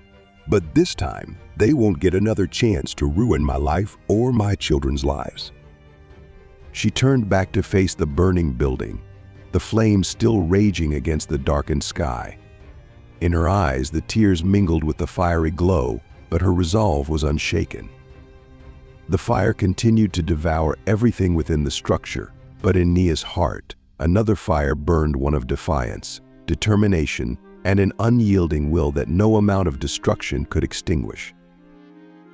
In the smoky haze of the night, Nia's steadfast gaze burned like an unbreakable vow she would not let anyone extinguish her future or that of her children. But as the fire was gradually brought under control, leaving the Carter creations building a smoldering heap of ash, one question gnawed at her relentlessly: who had orchestrated this tragedy? Elsewhere, in the expansive office of Prescott Enterprises, Marcus stormed through the doors like a thunderclap. His eyes blazed with unrestrained fury as he slammed a newspaper onto Richard Prescott's desk, its front page image of the burning Carter creations building a glaring indictment. "Father," Marcus growled, his voice low but charged with rage, resonating like a damning verdict. "don't tell me you know nothing about this." Richard Prescott's office exuded the same oppressive grandeur as the man himself. The dark wood-paneled walls gleamed under the light of an elaborate crystal chandelier, and the towering bookshelves, crammed with volumes and documents, were an ever-present reminder of the family's iron grip on power. But tonight, the carefully maintained silence of the room was shattered by the heavy, angry footsteps of Marcus. The wooden doors burst open, slamming against the walls with a force that sent the framed portraits trembling on their hooks. The atmosphere shifted instantly, as if a storm had torn through the previously controlled environment. Marcus strode in, his face shadowed with fury, his eyes alight with a fiery intensity that seemed to scorch everything in his path. In his hand, he held the newspaper, the image of the Carter creations building engulfed in flames, practically screaming accusations. He hurled the paper onto his father's desk, scattering other neatly arranged documents. "What did you do?" Marcus demanded, his voice cold and razor-sharp. Every word landed heavily, carrying the weight of an accusation impossible to ignore. Richard, dressed impeccably in a bespoke gray suit, remained seated, unhurried and calm.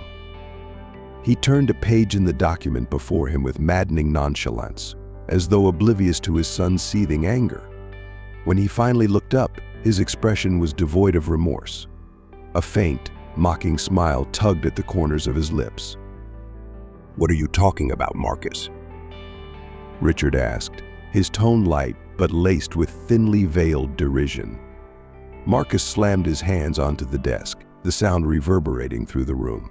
His blazing eyes never left his father's calm, detached face. "Don't play dumb with me." He spat, his voice trembling with barely contained anger. "Carter Creations, Nia's office, was burned to the ground. The entire city knows it, and I don't need to think hard to figure out who's behind this." Richard leaned back in his chair, a faint glint of amusement in his cold eyes as he studied his son's outburst, his hands folded neatly in his lap, exuding an air of calculated control. "I did what was necessary to protect this family," Richard said evenly, his tone maddeningly calm, as though discussing the weather.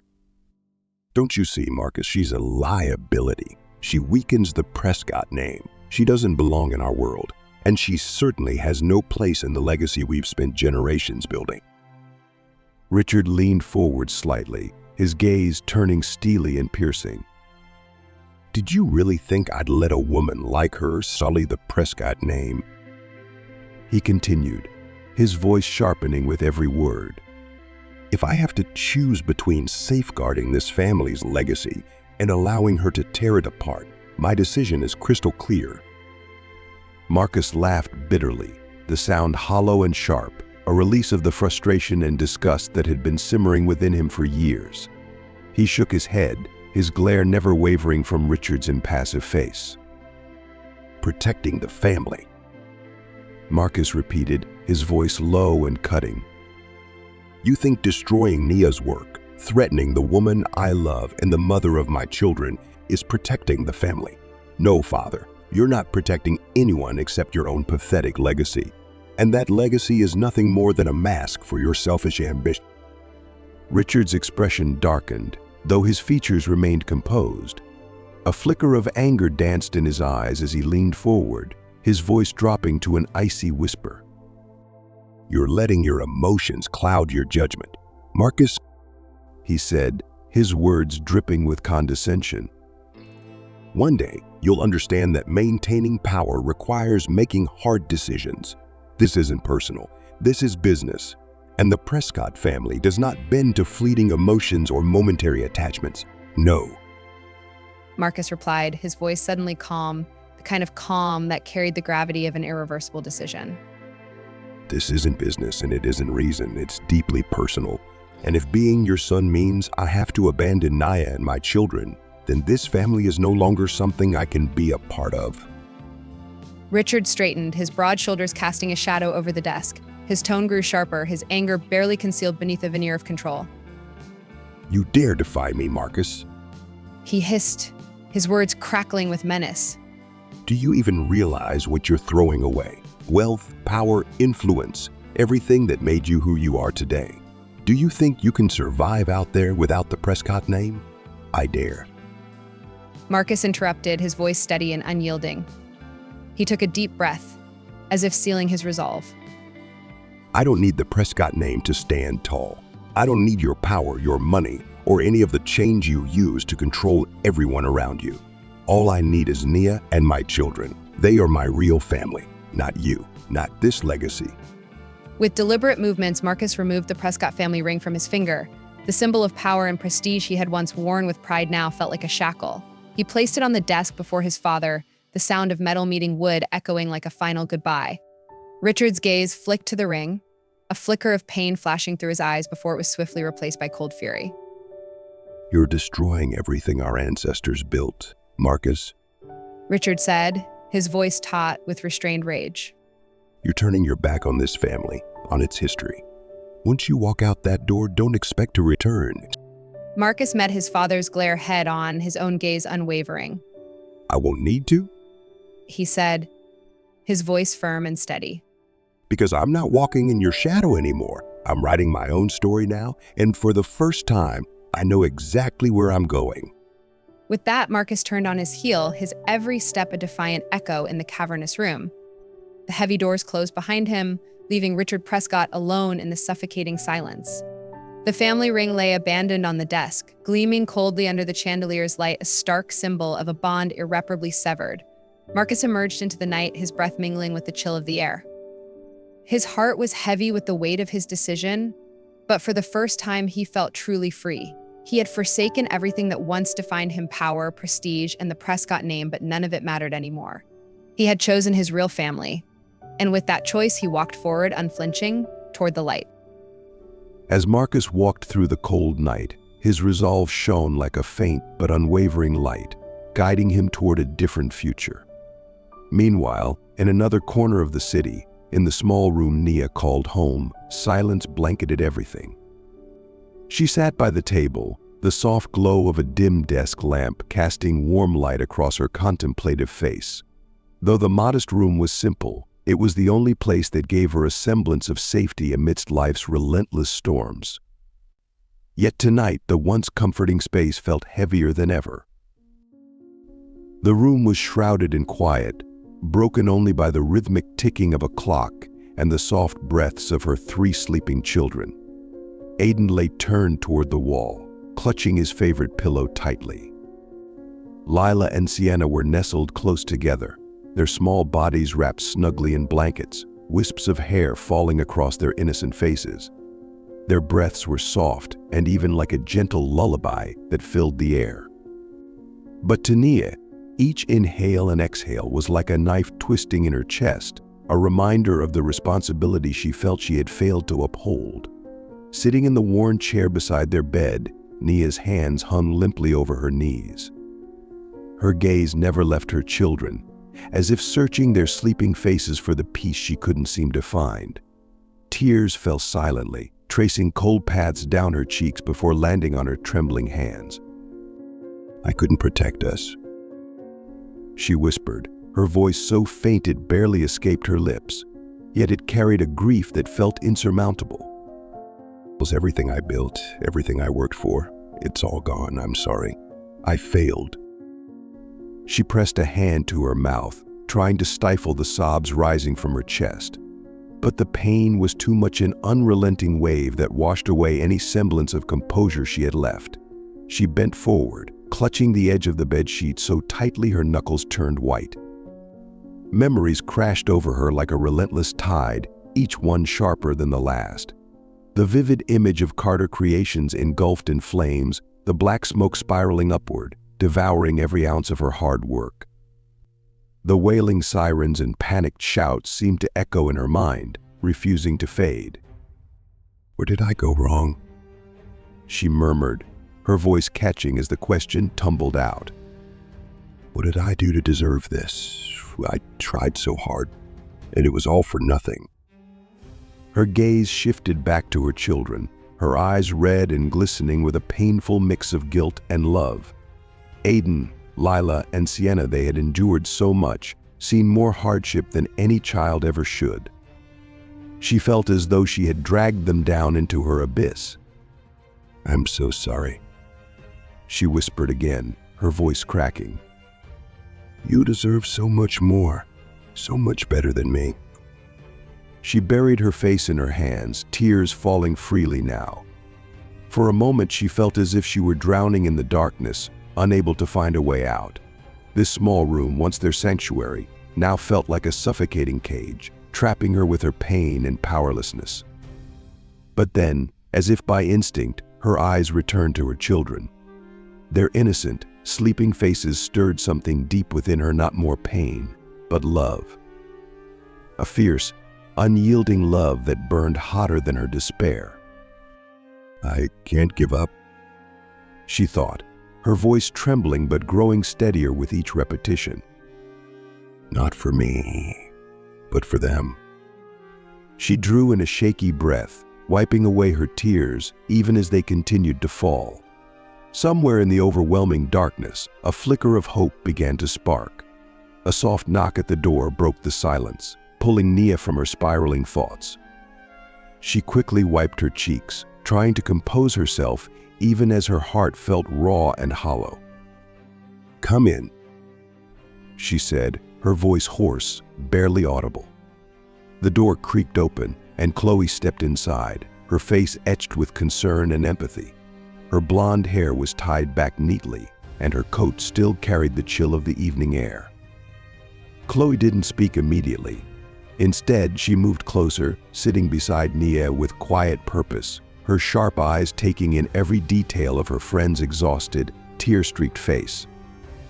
Nia Indy, Chloe said softly, her voice warm but resolute.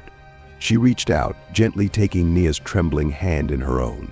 Her touch was steady, radiating a quiet strength. You can't keep doing this to yourself. I know this is more than anyone should have to bear, and I know how much you're hurting, but listen to me. You're stronger than this. Don't let them take the most important thing you have left, your hope. Nia hung her head, her voice breaking as she answered. But I don't know what to do anymore, Chloe. I've lost everything. Carter Creations wasn't just a company. It was my dream. It was the only way I knew how to give my children a better life. She paused, struggling to steady her breath. And now it's just ashes. How am I supposed to rebuild from this? Chloe's grip on Nia's hand tightened, her gaze unwavering. Nia, listen to me, she said firmly, her voice carrying the weight of conviction. You didn't start from nothing just to give up now. You fought through too much to stop here. Your children need you, and so does the world. You're not just a mother or the founder of Carter Creations. You're proof that anyone can rise above their circumstances, no matter how hopeless it seems. Nia looked up at Chloe, doubt clouding her tearful eyes, though a faint glimmer of hope began to stir.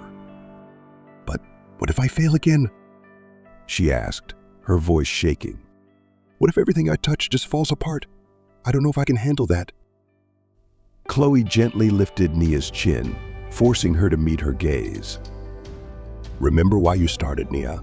You fought not because you had no other choice, but because you believed life could be better.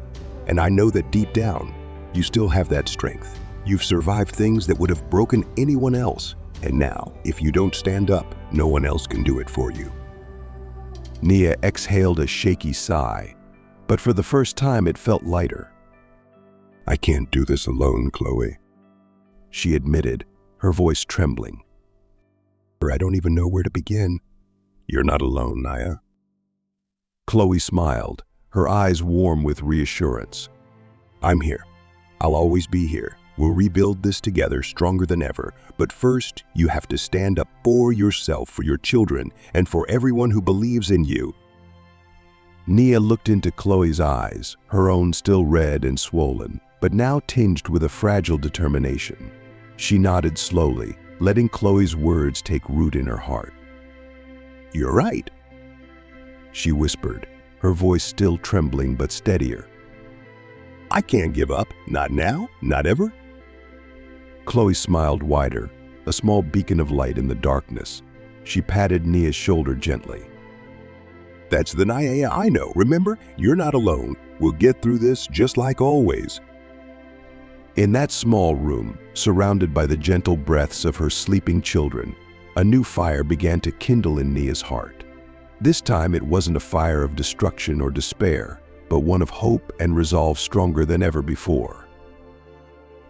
In the small but warm room, Nia stood before her desk, where a stack of neatly arranged documents awaited her.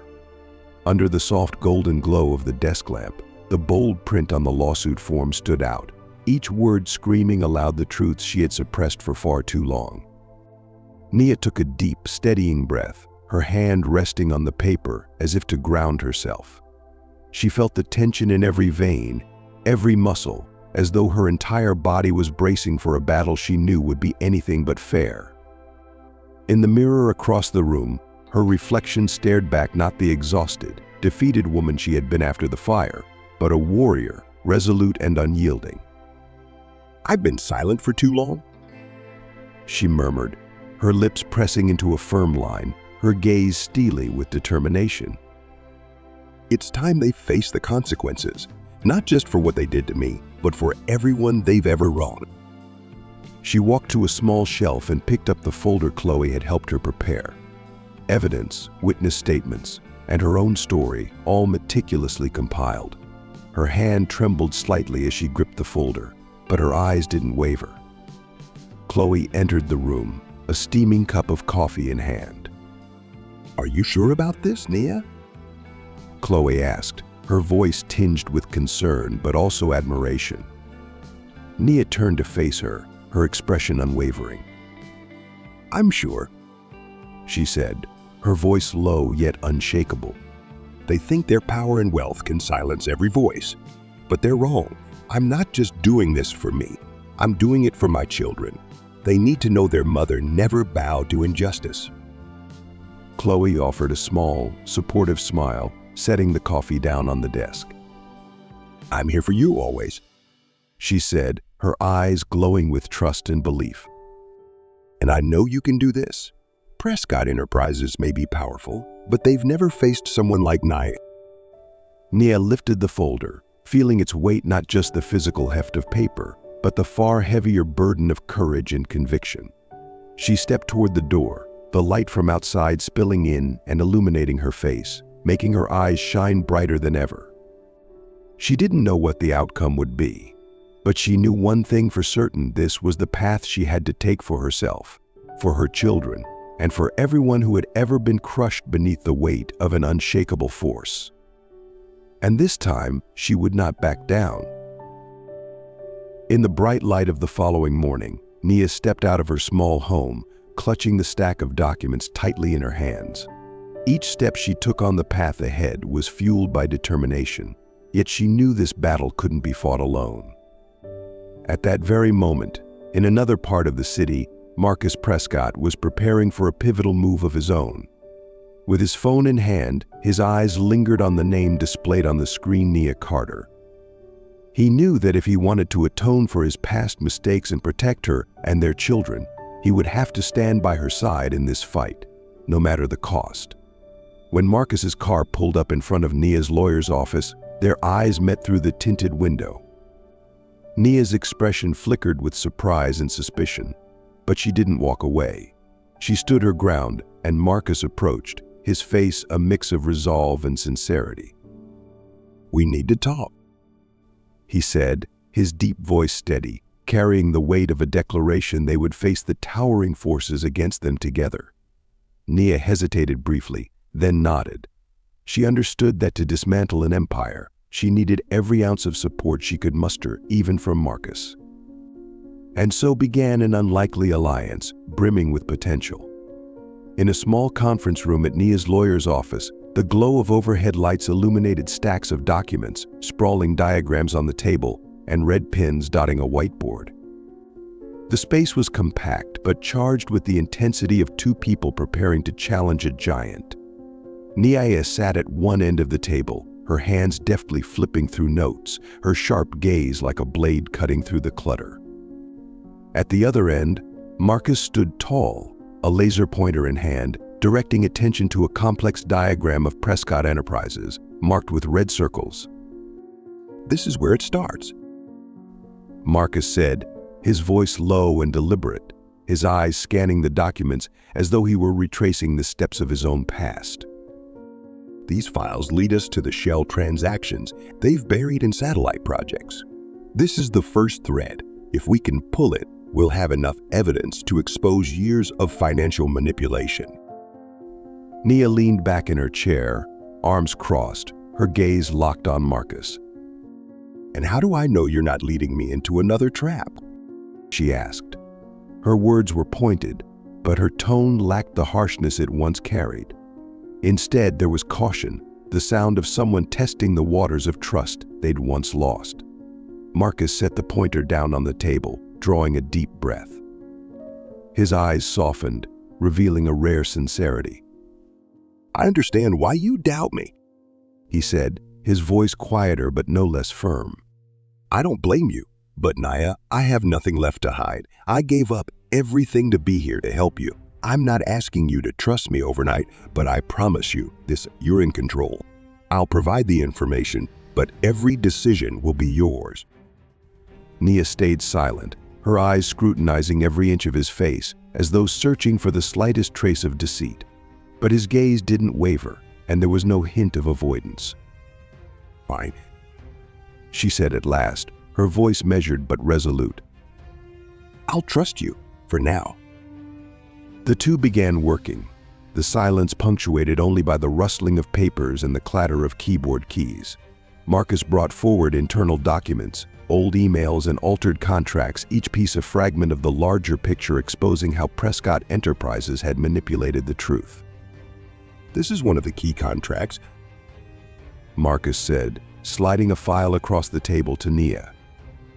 "It looks legitimate, but if you scrutinize this appendix, you'll see it doesn't match the financial report." Nia skimmed the pages quickly, her eyes narrowing as she caught the discrepancy. "Did they really think no one would notice this?" she muttered, her lips pressing together in focused frustration. Marcus allowed himself a small, fleeting smile.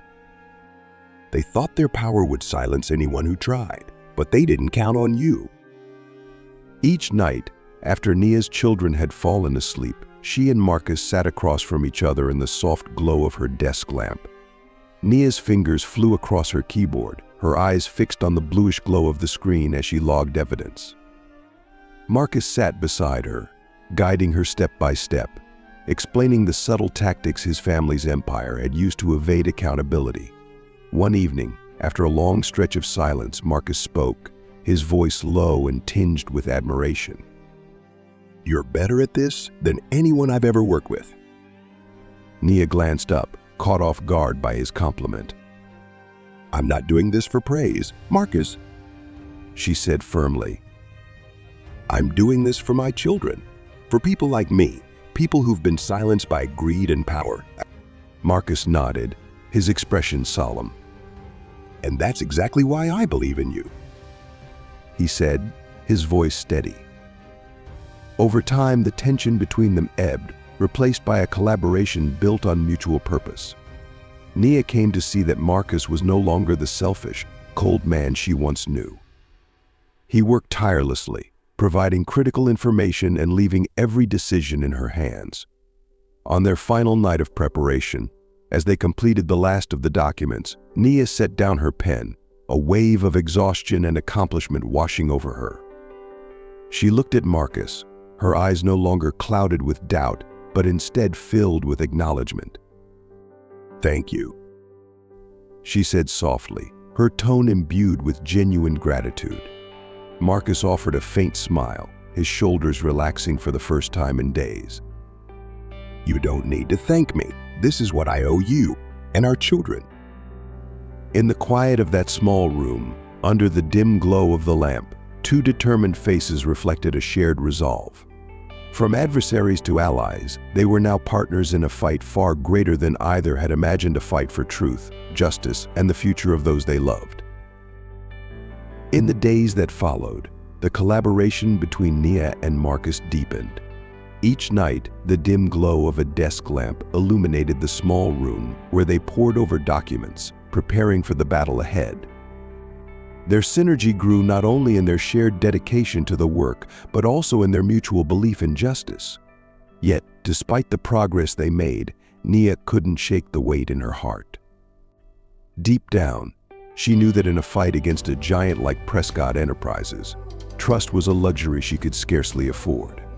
The day of the trial arrived, and the tension in the courtroom was palpable. Nia sat composed at the plaintiff's table, her gaze unwavering as it fixed forward. She believed she had prepared for every possible curveball, but her faith was shattered in a single, devastating moment. When the opposing counsel presented unexpected evidence, a set of internal documents from Carter Creations, the courtroom fell silent. Nia furrowed her brow as unease twisted in her gut. And when the source of the leaked information was revealed, Angela, a former colleague she had trusted, the shock sent a ripple of disbelief through the room. The betrayal hit like a punch to the chest, leaving Nia momentarily breathless. She never imagined her most difficult battle would begin with treachery from someone who once stood beside her. The weight in the courtroom was almost tangible, as though everyone present held their breath, waiting for the next move. Nia sat at the plaintiff's table, her hands gripping a pen so tightly that her knuckles turned white. Her eyes were fixed on the large screen at the front of the room, where documents from Carter Creations were displayed. Those familiar pages, details, and figures she had painstakingly scrutinized over months were now being used against her. "These documents," the opposing counsel declared, his voice laced with smug confidence, "prove that the plaintiff's company engaged in financial misreporting. This, Your Honor, undermines the entirety of Ms. Carter's claims." Nia stared in disbelief as each page flashed on the screen. Questions roared in her mind. How had they obtained these documents? She had never allowed them out of her sight. More importantly, why had they been altered? "Objection!" Nia's lawyer stood abruptly, his voice firm and authoritative. "These documents are inadmissible. They were obtained without the plaintiff's consent and have clearly been manipulated to distort the truth." The judge turned a sharp eye to the opposing counsel. "Can you explain the origin of these documents?" she asked, her tone calm but cutting. The opposing counsel stepped forward, a sly smile curling at the corners of his mouth. "These documents," he began slowly, his voice dripping with calculated malice, "were provided by a former colleague of the plaintiff, someone directly involved in the company's operations." The courtroom fell deathly silent. Nia felt the blood drain from her face. A former colleague? Images of familiar faces raced through her mind, but none of them seemed capable of such a betrayal. Then, from the back of the courtroom, Angela, her former assistant and confidante, slowly rose to her feet. Her eyes refused to meet Nia's as she kept her head bowed, seemingly trying to avoid the weight of the stares now directed at her. Angela, Nia whispered, her voice barely audible amidst the suffocating silence. Disbelief and heartbreak filled her eyes as she watched the woman she had once trusted implicitly step forward. Angela began, her voice trembling. I did what I had to do for myself. They promised me a generous reward and assured me I wouldn't face any repercussions. I didn't have another choice. No other choice. Those words sliced through Nia's heart like a blade. She shot to her feet, her voice shaking with a mix of fury and sorrow. No other choice? She repeated, her gaze piercing through Angela. I treated you like family, Angela. I trusted you more than anyone, and this is how you repay me. Angela kept her head lowered, her hands wringing nervously. I didn't want to do this, she murmured, but her feeble justification only stoked Nia's anger. Nia's lawyer gently placed a hand on her shoulder. Nia, stay calm, he urged quietly. This isn't the time to react emotionally.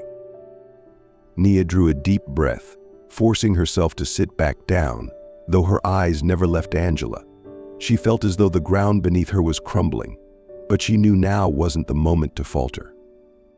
We request additional time to review these documents, Nia's lawyer said firmly to the judge. The judge nodded. Court will recess for 15 minutes to allow both parties to prepare further.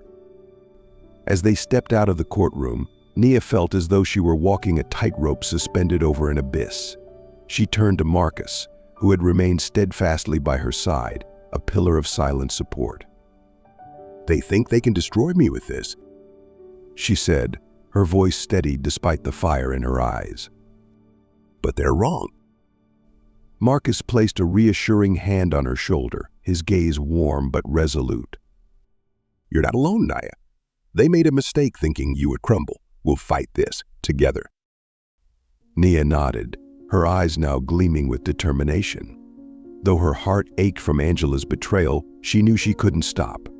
Ahead of her, the courtroom doors loomed, a gateway to the battle she was ready to face. In the cramped and stifling temporary office, the ticking of the wall clock echoed like the hurried beats of time slipping away. The hands moved relentlessly, and the number on Marcus's phone screen was glaringly clear 24 hours. That was all the time they had to uncover the crucial piece of evidence, one that could salvage Nia's entire case before the trial resumed. Marcus stood at the desk, his gaze intense but focused. Papers lay scattered across the surface, alongside a laptop screen displaying old emails and the tangled web of Prescott Enterprises' financial charts. He clenched a pen tightly in his hand before letting it drop, his expression hardening with determination. Beside him, Nia sat quietly in her chair, her hands balled into fists. She watched Marcus, unease washing over her as the urgency in the air grew heavier. Marcus, if we don't find this evidence, she began, her voice quiet but trembling with worry. Marcus turned to her, his eyes burning with resolve. He stepped closer, placing a steadying hand on her shoulder. Nia, I know, he said, his voice low and firm. But we can't afford to think about failure. I won't let you fail. Trust me. The desk lamp cast a sharp light across Marcus's face, accentuating the gravity in his gaze. This wasn't just responsibility, this was penance. It was a vow to protect Nia and her children after all the harm he had caused. He sat beside her, pulling the laptop toward him. We need to focus on the satellite projects, he said, pointing at a graph on the screen. This is where my father hid most of the shady transactions. If we can find a link between Prescott Enterprises' records and what they presented in court today, we'll... Nia nodded, feeling a flicker of confidence reignite within her, fueled by Marcus's unwavering determination. She steadied herself and turned back to the screen, her focus sharpening as they combed through each detail together. Outside, night had fallen, and the streetlights cast their glow through the window, a silent reminder that time would not wait. In the stillness, the clock continued to count the seconds, a relentless reminder of their dwindling hours. Marcus stood and looked out into the darkened city beyond the glass, his eyes glinting with a fierce resolve. A cool breeze seeped through a crack in the window, carrying with it a chill, but within him, a fire of purpose burned brightly. He turned to Nia, who was hunched over the table, her keen eyes scanning the remaining documents. "I have to go," Marcus said, his voice steady and resolute. Nia lifted her head, her eyes reflecting a mixture of worry and trust. "Are you sure? They won't make it easy for you to get what we need." Marcus nodded, his gaze softening as it rested on her. "I'm sure. This is the only way. Trust me, Nia." She watched as Marcus left the room, his footsteps echoing like a declaration that there would be no turning back. Outside, the city was blanketed in darkness, but for Marcus, it was merely a shroud concealing the place where he would confront the deepest shadows of his past. Without hesitation, he stepped into the night, heading toward the towering symbol of power and legacy that had defined his life, Prescott Tower.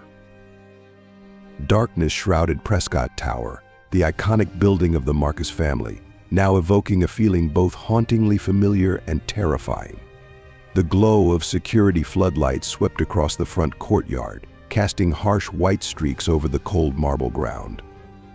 Marcus crouched behind a wall, straining to hear the footsteps of the patrolling guards.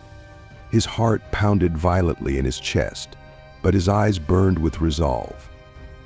"Stay calm," he whispered to himself, steadying his breath. "It will all be okay." The back door let out a faint creak as Marcus unlocked it with a code he remembered all too well. The sound of the door opening echoed through the stillness, sharp and warning like the toll of a bell. He froze, holding his breath, listening intently. Satisfied that no one had noticed, he slipped inside. The long hallway, lined with its once imposing crimson carpet, stretched out before him. Now, it exuded an oppressive weight rather than majesty. The dim yellow light of the wall sconces cast weak illumination, making the shadows even more menacing.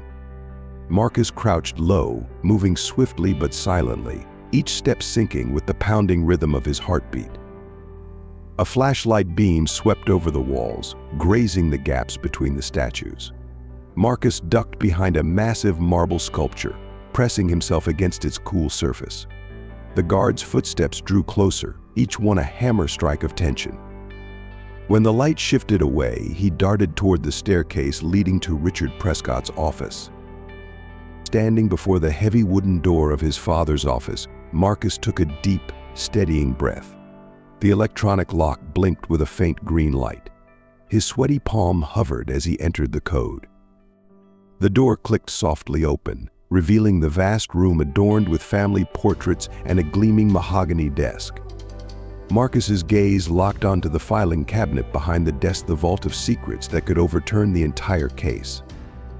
Moving quickly, he approached the cabinet, his hands trembling as they hovered over the lock. After a brief moment of hesitation, he entered the code. The cabinet opened with a mechanical click. Inside lay a black leather-bound folder. As Marcus picked it up, its weight seemed to carry the collective burden of Nia, his children, and his own fractured conscience.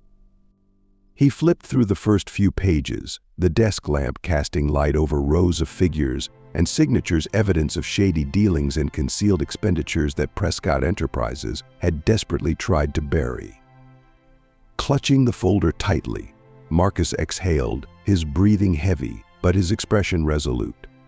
In that instant, he no longer felt like a traitor to his family, but a defender of another, the family he truly belonged to. "Family isn't what I leave behind," Marcus murmured to himself, clutching the folder to his chest. "It's what I choose to protect." He slipped out of the office, his footsteps echoing down the empty corridor. Casting one last glance behind him, Marcus didn't hesitate. This wasn't just a rebellion against an empire, it was a redemption for his past mistakes and a fight for those he cherished most. The door closed behind him with finality, marking the end of a chapter weighed down by the crushing expectations of his legacy. But it also heralded the beginning of a new one, where his resolve burned brighter than ever. With the documents securely in hand, he disappeared into the night, driven by urgency and unwavering determination. Just hours later, in the courtroom, Nia stood tall before the jury, her hand resting firmly on the stack of files Marcus had risked everything to retrieve. Her eyes glimmered, not just with the power of truth, but with the hope that justice would finally prevail. Taking a deep breath, she began the most pivotal fight of her life. The courtroom was packed, the air thick with tension accumulated through relentless arguments. Nia stood at the podium, her eyes blazing under the bright lights, unwavering and fearless. In front of her, the documents Marcus had risked everything to retrieve lay neatly stacked, each page a sharp weapon poised to pierce through the veil of lies woven by Prescott Enterprises. Your Honor, Nia began, her voice firm, each word ringing clear in the silence. today I present evidence of systemic abuse of power and financial manipulation by Prescott Enterprises. This is not merely a personal vendetta against me and my company, but an affront to the very justice we all strive to uphold. She lifted one of the files, her fingers brushing over the bold numbers in printed text. These documents, sourced directly from Prescott Enterprises' own systems, expose hidden expenditures concealed within satellite projects. These contracts, she continued, her voice growing steadier, reveal deliberate attempts to sabotage the reputation of Carter Creations to protect their own interests. A lawyer from Prescott Enterprises rose to object, but their voice was drowned out by the stark clarity of the evidence. The jury murmured amongst themselves, their dissatisfaction beginning to show in their expressions. Nia pressed on, locking eyes with the opposing counsel, her gaze cutting through their facade like a blade. Prescott Enterprises may believe they are too big to fail, but I am here to prove otherwise. Today, I speak not only for myself, but for everyone who has ever been trampled by their greed. Across the room, Prescott Enterprises attorneys scrambled through their notes, unable to find a counter-argument. Richard Prescott, seated in the back, looked pale. Though he tried to maintain a calm demeanor, his eyes betrayed his frustration and helplessness. The judge struck the gavel 3 times, the sound slicing through the courtroom's collective breath. After reviewing the evidence and hearing testimony from both sides, she declared in a measured tone laced with authority, this court rules in favor of the plaintiff, Nia Carter. For a moment, the room erupted with whispers and gasps. But at the center of it all, Nia remained still, her hands resting gently on the podium. She closed her eyes and drew a deep breath. It wasn't exhilaration that filled her, but a profound sense of relief, as if the weight she had carried for years had finally been lifted. She turned to glance at Marcus, seated not far away. He gave her a slight nod, his eyes brimming with pride and respect. But Nia didn't linger on him. Her gaze moved to the back row, where 3 young faces watched her with awe and joy. Chloe held their hands tightly as Aiden, Lila, and Sienna rose to their feet, their innocent eyes sparkling with happiness. Nia stepped out of the courtroom and into the long hallway. She lifted her head, the sunlight streaming through the tall windows casting a warm glow on her face. I did it, she whispered, a quiet promise to herself and her children. A deep sense of pride welled within her, not just for the victory, but for proving that justice, though elusive, could be achieved with resilience and belief. Marcus stood at the far end of the hall, quietly observing Nia in the sunlight spilling through the grand courthouse windows. She stood tall, her head held high, her face radiant with relief and triumph. The light seemed to wrap around her, making everything else fade into insignificance. He had never seen her stronger than she was in this moment. In every confident step she took, in the way she embraced her children as they rushed to her side in celebration, Marcus felt a power unlike anything he had ever encountered.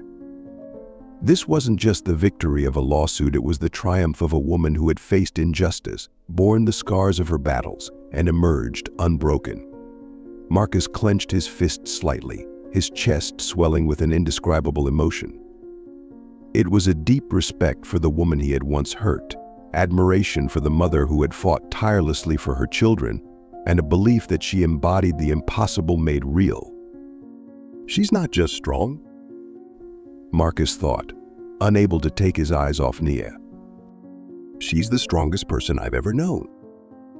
He stepped back, careful not to intrude on the sacred moment between Nia and her children. In his heart, he knew she didn't need validation from him or anyone else. But he couldn't help but feel proud of her, and proud of the choice he had made to stand with her in this fight.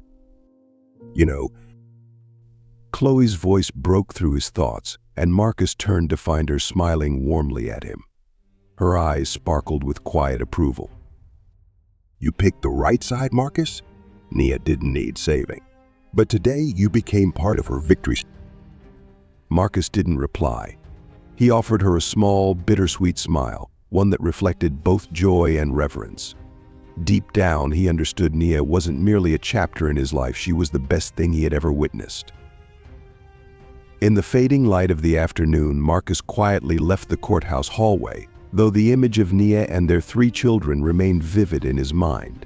His steps slowed as he passed the front courtyard, where Aiden, Lila, and Sienna were playing near their mother.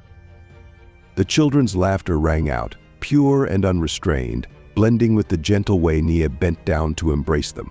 From a distance, Marcus watched their small gestures, the carefree spins of childhood, the protective way Nia held them close. A yearning stirred deep within him, not for power or success as it once had been, but for the chance to be a father, to become part of their world. He inhaled deeply, summoning the courage to move closer, knowing that this time his efforts couldn't be for himself, but for the 3 young souls who needed him most. It's time, Marcus thought, his gaze softening as it rested on his children. Time to take a step forward, not just to make amends, but to build something real and meaningful. Slowly, Marcus walked toward Nia and the children playing beneath the shade of a large tree. His hands clenched at his sides, his palms damp with sweat. He had never felt so uncertain, not in the countless high-stakes meetings or the colossal challenges he'd faced at Prescott Enterprises. But this was different. This wasn't just a mission, it was a second chance to be a father. Aiden, Lila, Sienna? Marcus called out, his deep voice carrying a slight tremor. The children stopped, turning toward him. Each of their expressions was distinct curiosity, doubt, and a touch of surprise. I know, Marcus began, drawing a steady breath. I wasn't here when you needed me, but I want to make things right if you'll give me the chance. Aiden crossed his arms over his chest, his sharp gaze fixed on Marcus, silent but radiating disapproval. Lila, on the other hand, lit up like a ray of sunshine, running toward Marcus with wide, shining eyes. Sienna stayed where she was, her head tilted slightly, scrutinizing his every word and movement with an intensity far beyond her years. It was Aiden who broke the silence first, his tone cold and direct. Why are you here now when Mom cried? When kids teased us at school, where were you? Marcus lowered his head, Aiden's words cutting deep. I'm sorry, Aiden, he said, his voice heavy with regret. I have no excuse. I was wrong. All I can do now is ask for your forgiveness. Before Aiden could respond, Lila interjected, grabbing Marcus's hand with a bright, innocent smile. Will you play with me, Daddy? I want you to draw with me. Mom says you draw beautifully. Lila's words softened the tension in the air. Marcus offered a small smile, nodding.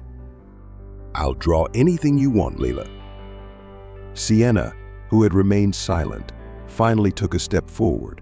Her voice was soft but carried a surprising gravity. I'll believe you, but you have to promise not to make Mommy sad anymore. She's been through enough. Her words stopped Marcus in his tracks. The look in her eyes, so much like Nia's, pierced him, as though she were testing the sincerity behind his promises. Marcus felt the weight of the moment press down on him. Each of his children represented something different. Aiden's words carried the sting of reproach, Lila's warmth was a glimmer of hope, and Sienna's quiet demand was a reminder of his responsibility. He realized just how much he had missed years he could never reclaim. I know I can't fix everything with an apology, Marcus said, his voice hoarse. He knelt down, meeting his children at eye level. but I promise I'll never make your mom sad again, and I promise to always be here for you. I'm not going anywhere this time. He extended his hands toward them, waiting. Lila didn't hesitate, flinging herself into his arms and squeezing him tightly, as though afraid he might disappear. Sienna smiled faintly and nodded her approval. Even Aiden, though his gaze remained cautious, took a step closer. In that moment, Marcus felt a weight lift from his heart. This wasn't just a promise, it was the beginning of a long journey to earn the trust of the people who mattered most. The cozy home was bathed in the warm glow of golden lights. On the table, flickering candles cast a soft, gentle radiance, their light dancing off sparkling crystal glasses. Aiden, Lila, and Sienna darted around the room, their joyous laughter mingling with the animated chatter of Chloe and Nia's closest friends. The atmosphere was rich with warmth, a sanctuary that seemed to cradle every heart within it. Marcus stood in the corner, his gaze fixed on Nia. She stood by the table, her radiant smile lighting up her face as she listened to Lila excitedly recount the story of her latest drawing. In her simple yet elegant dress, Nia exuded a natural beauty and quiet strength and aura of a woman who had weathered countless storms and emerged even more resilient. Taking a deep breath, Marcus reached into his pocket and pulled out a small velvet box. He gripped it tightly, the weight of the moment pressing on him, before stepping toward Nia. His footsteps, though steady, were swallowed by the lively sounds around him, but when he stopped in front of her, the entire room seemed to slow. Nia? Marcus began, his voice low but clear, his eyes filled with profound sincerity. The room fell silent, every gaze turning toward them.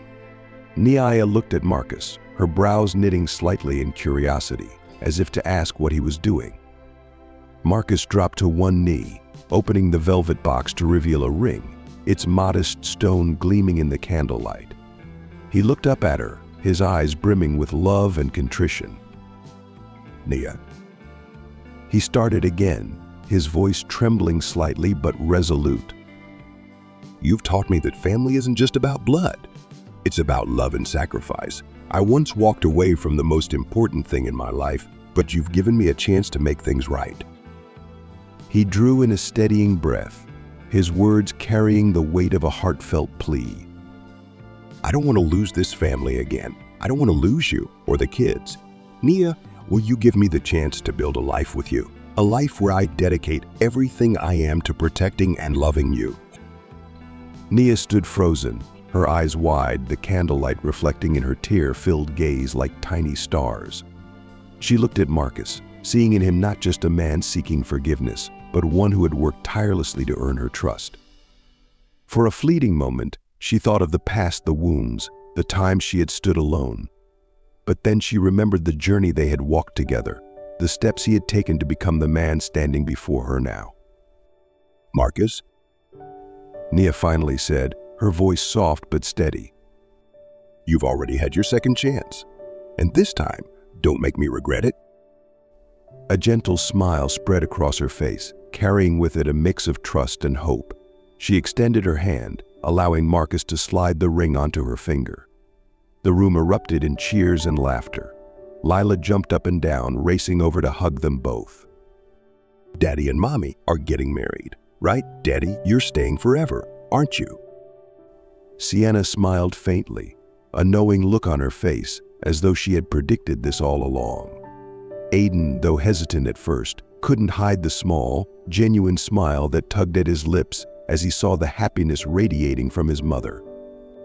In that moment, as Marcus and Nia gazed into each other's eyes, they both understood that this was more than just a proposal. It was the beginning of a new chapter, a true family bound together by love, forgiveness, and an unwavering belief in the future. On a soft green lawn beneath a night sky glittering with stars, Nia, Marcus, and their 3 children gathered around a small table. On the table, vibrant paper lanterns were arranged alongside pens and candles. Aiden held a pen, his face serious as he carefully wrote his wish on a red lantern. "What are you writing, Aiden?" Marcus asked, crouching down beside him. Aiden hesitated for a moment, but then held up the lantern for Marcus to read. "I wish for Mom to always be happy and for our family to never be apart again." Marcus looked at him, his eyes gentle but deeply moved. "That's a beautiful wish," he said, placing a hand lightly on Aiden's shoulder. Lila bounced over, waving her pen excitedly as she showed off her bright yellow lantern. "Daddy, I wish that you'll always stay here to play with me, draw with me, and tell me bedtime stories." Marcus chuckled, ruffling her hair affectionately. "I'll do my best, my little princess." Sienna, with her quiet maturity beyond her years, sat beside Nia, carefully writing small, deliberate words on her blue lantern. "I just want our family to stay together," she said softly.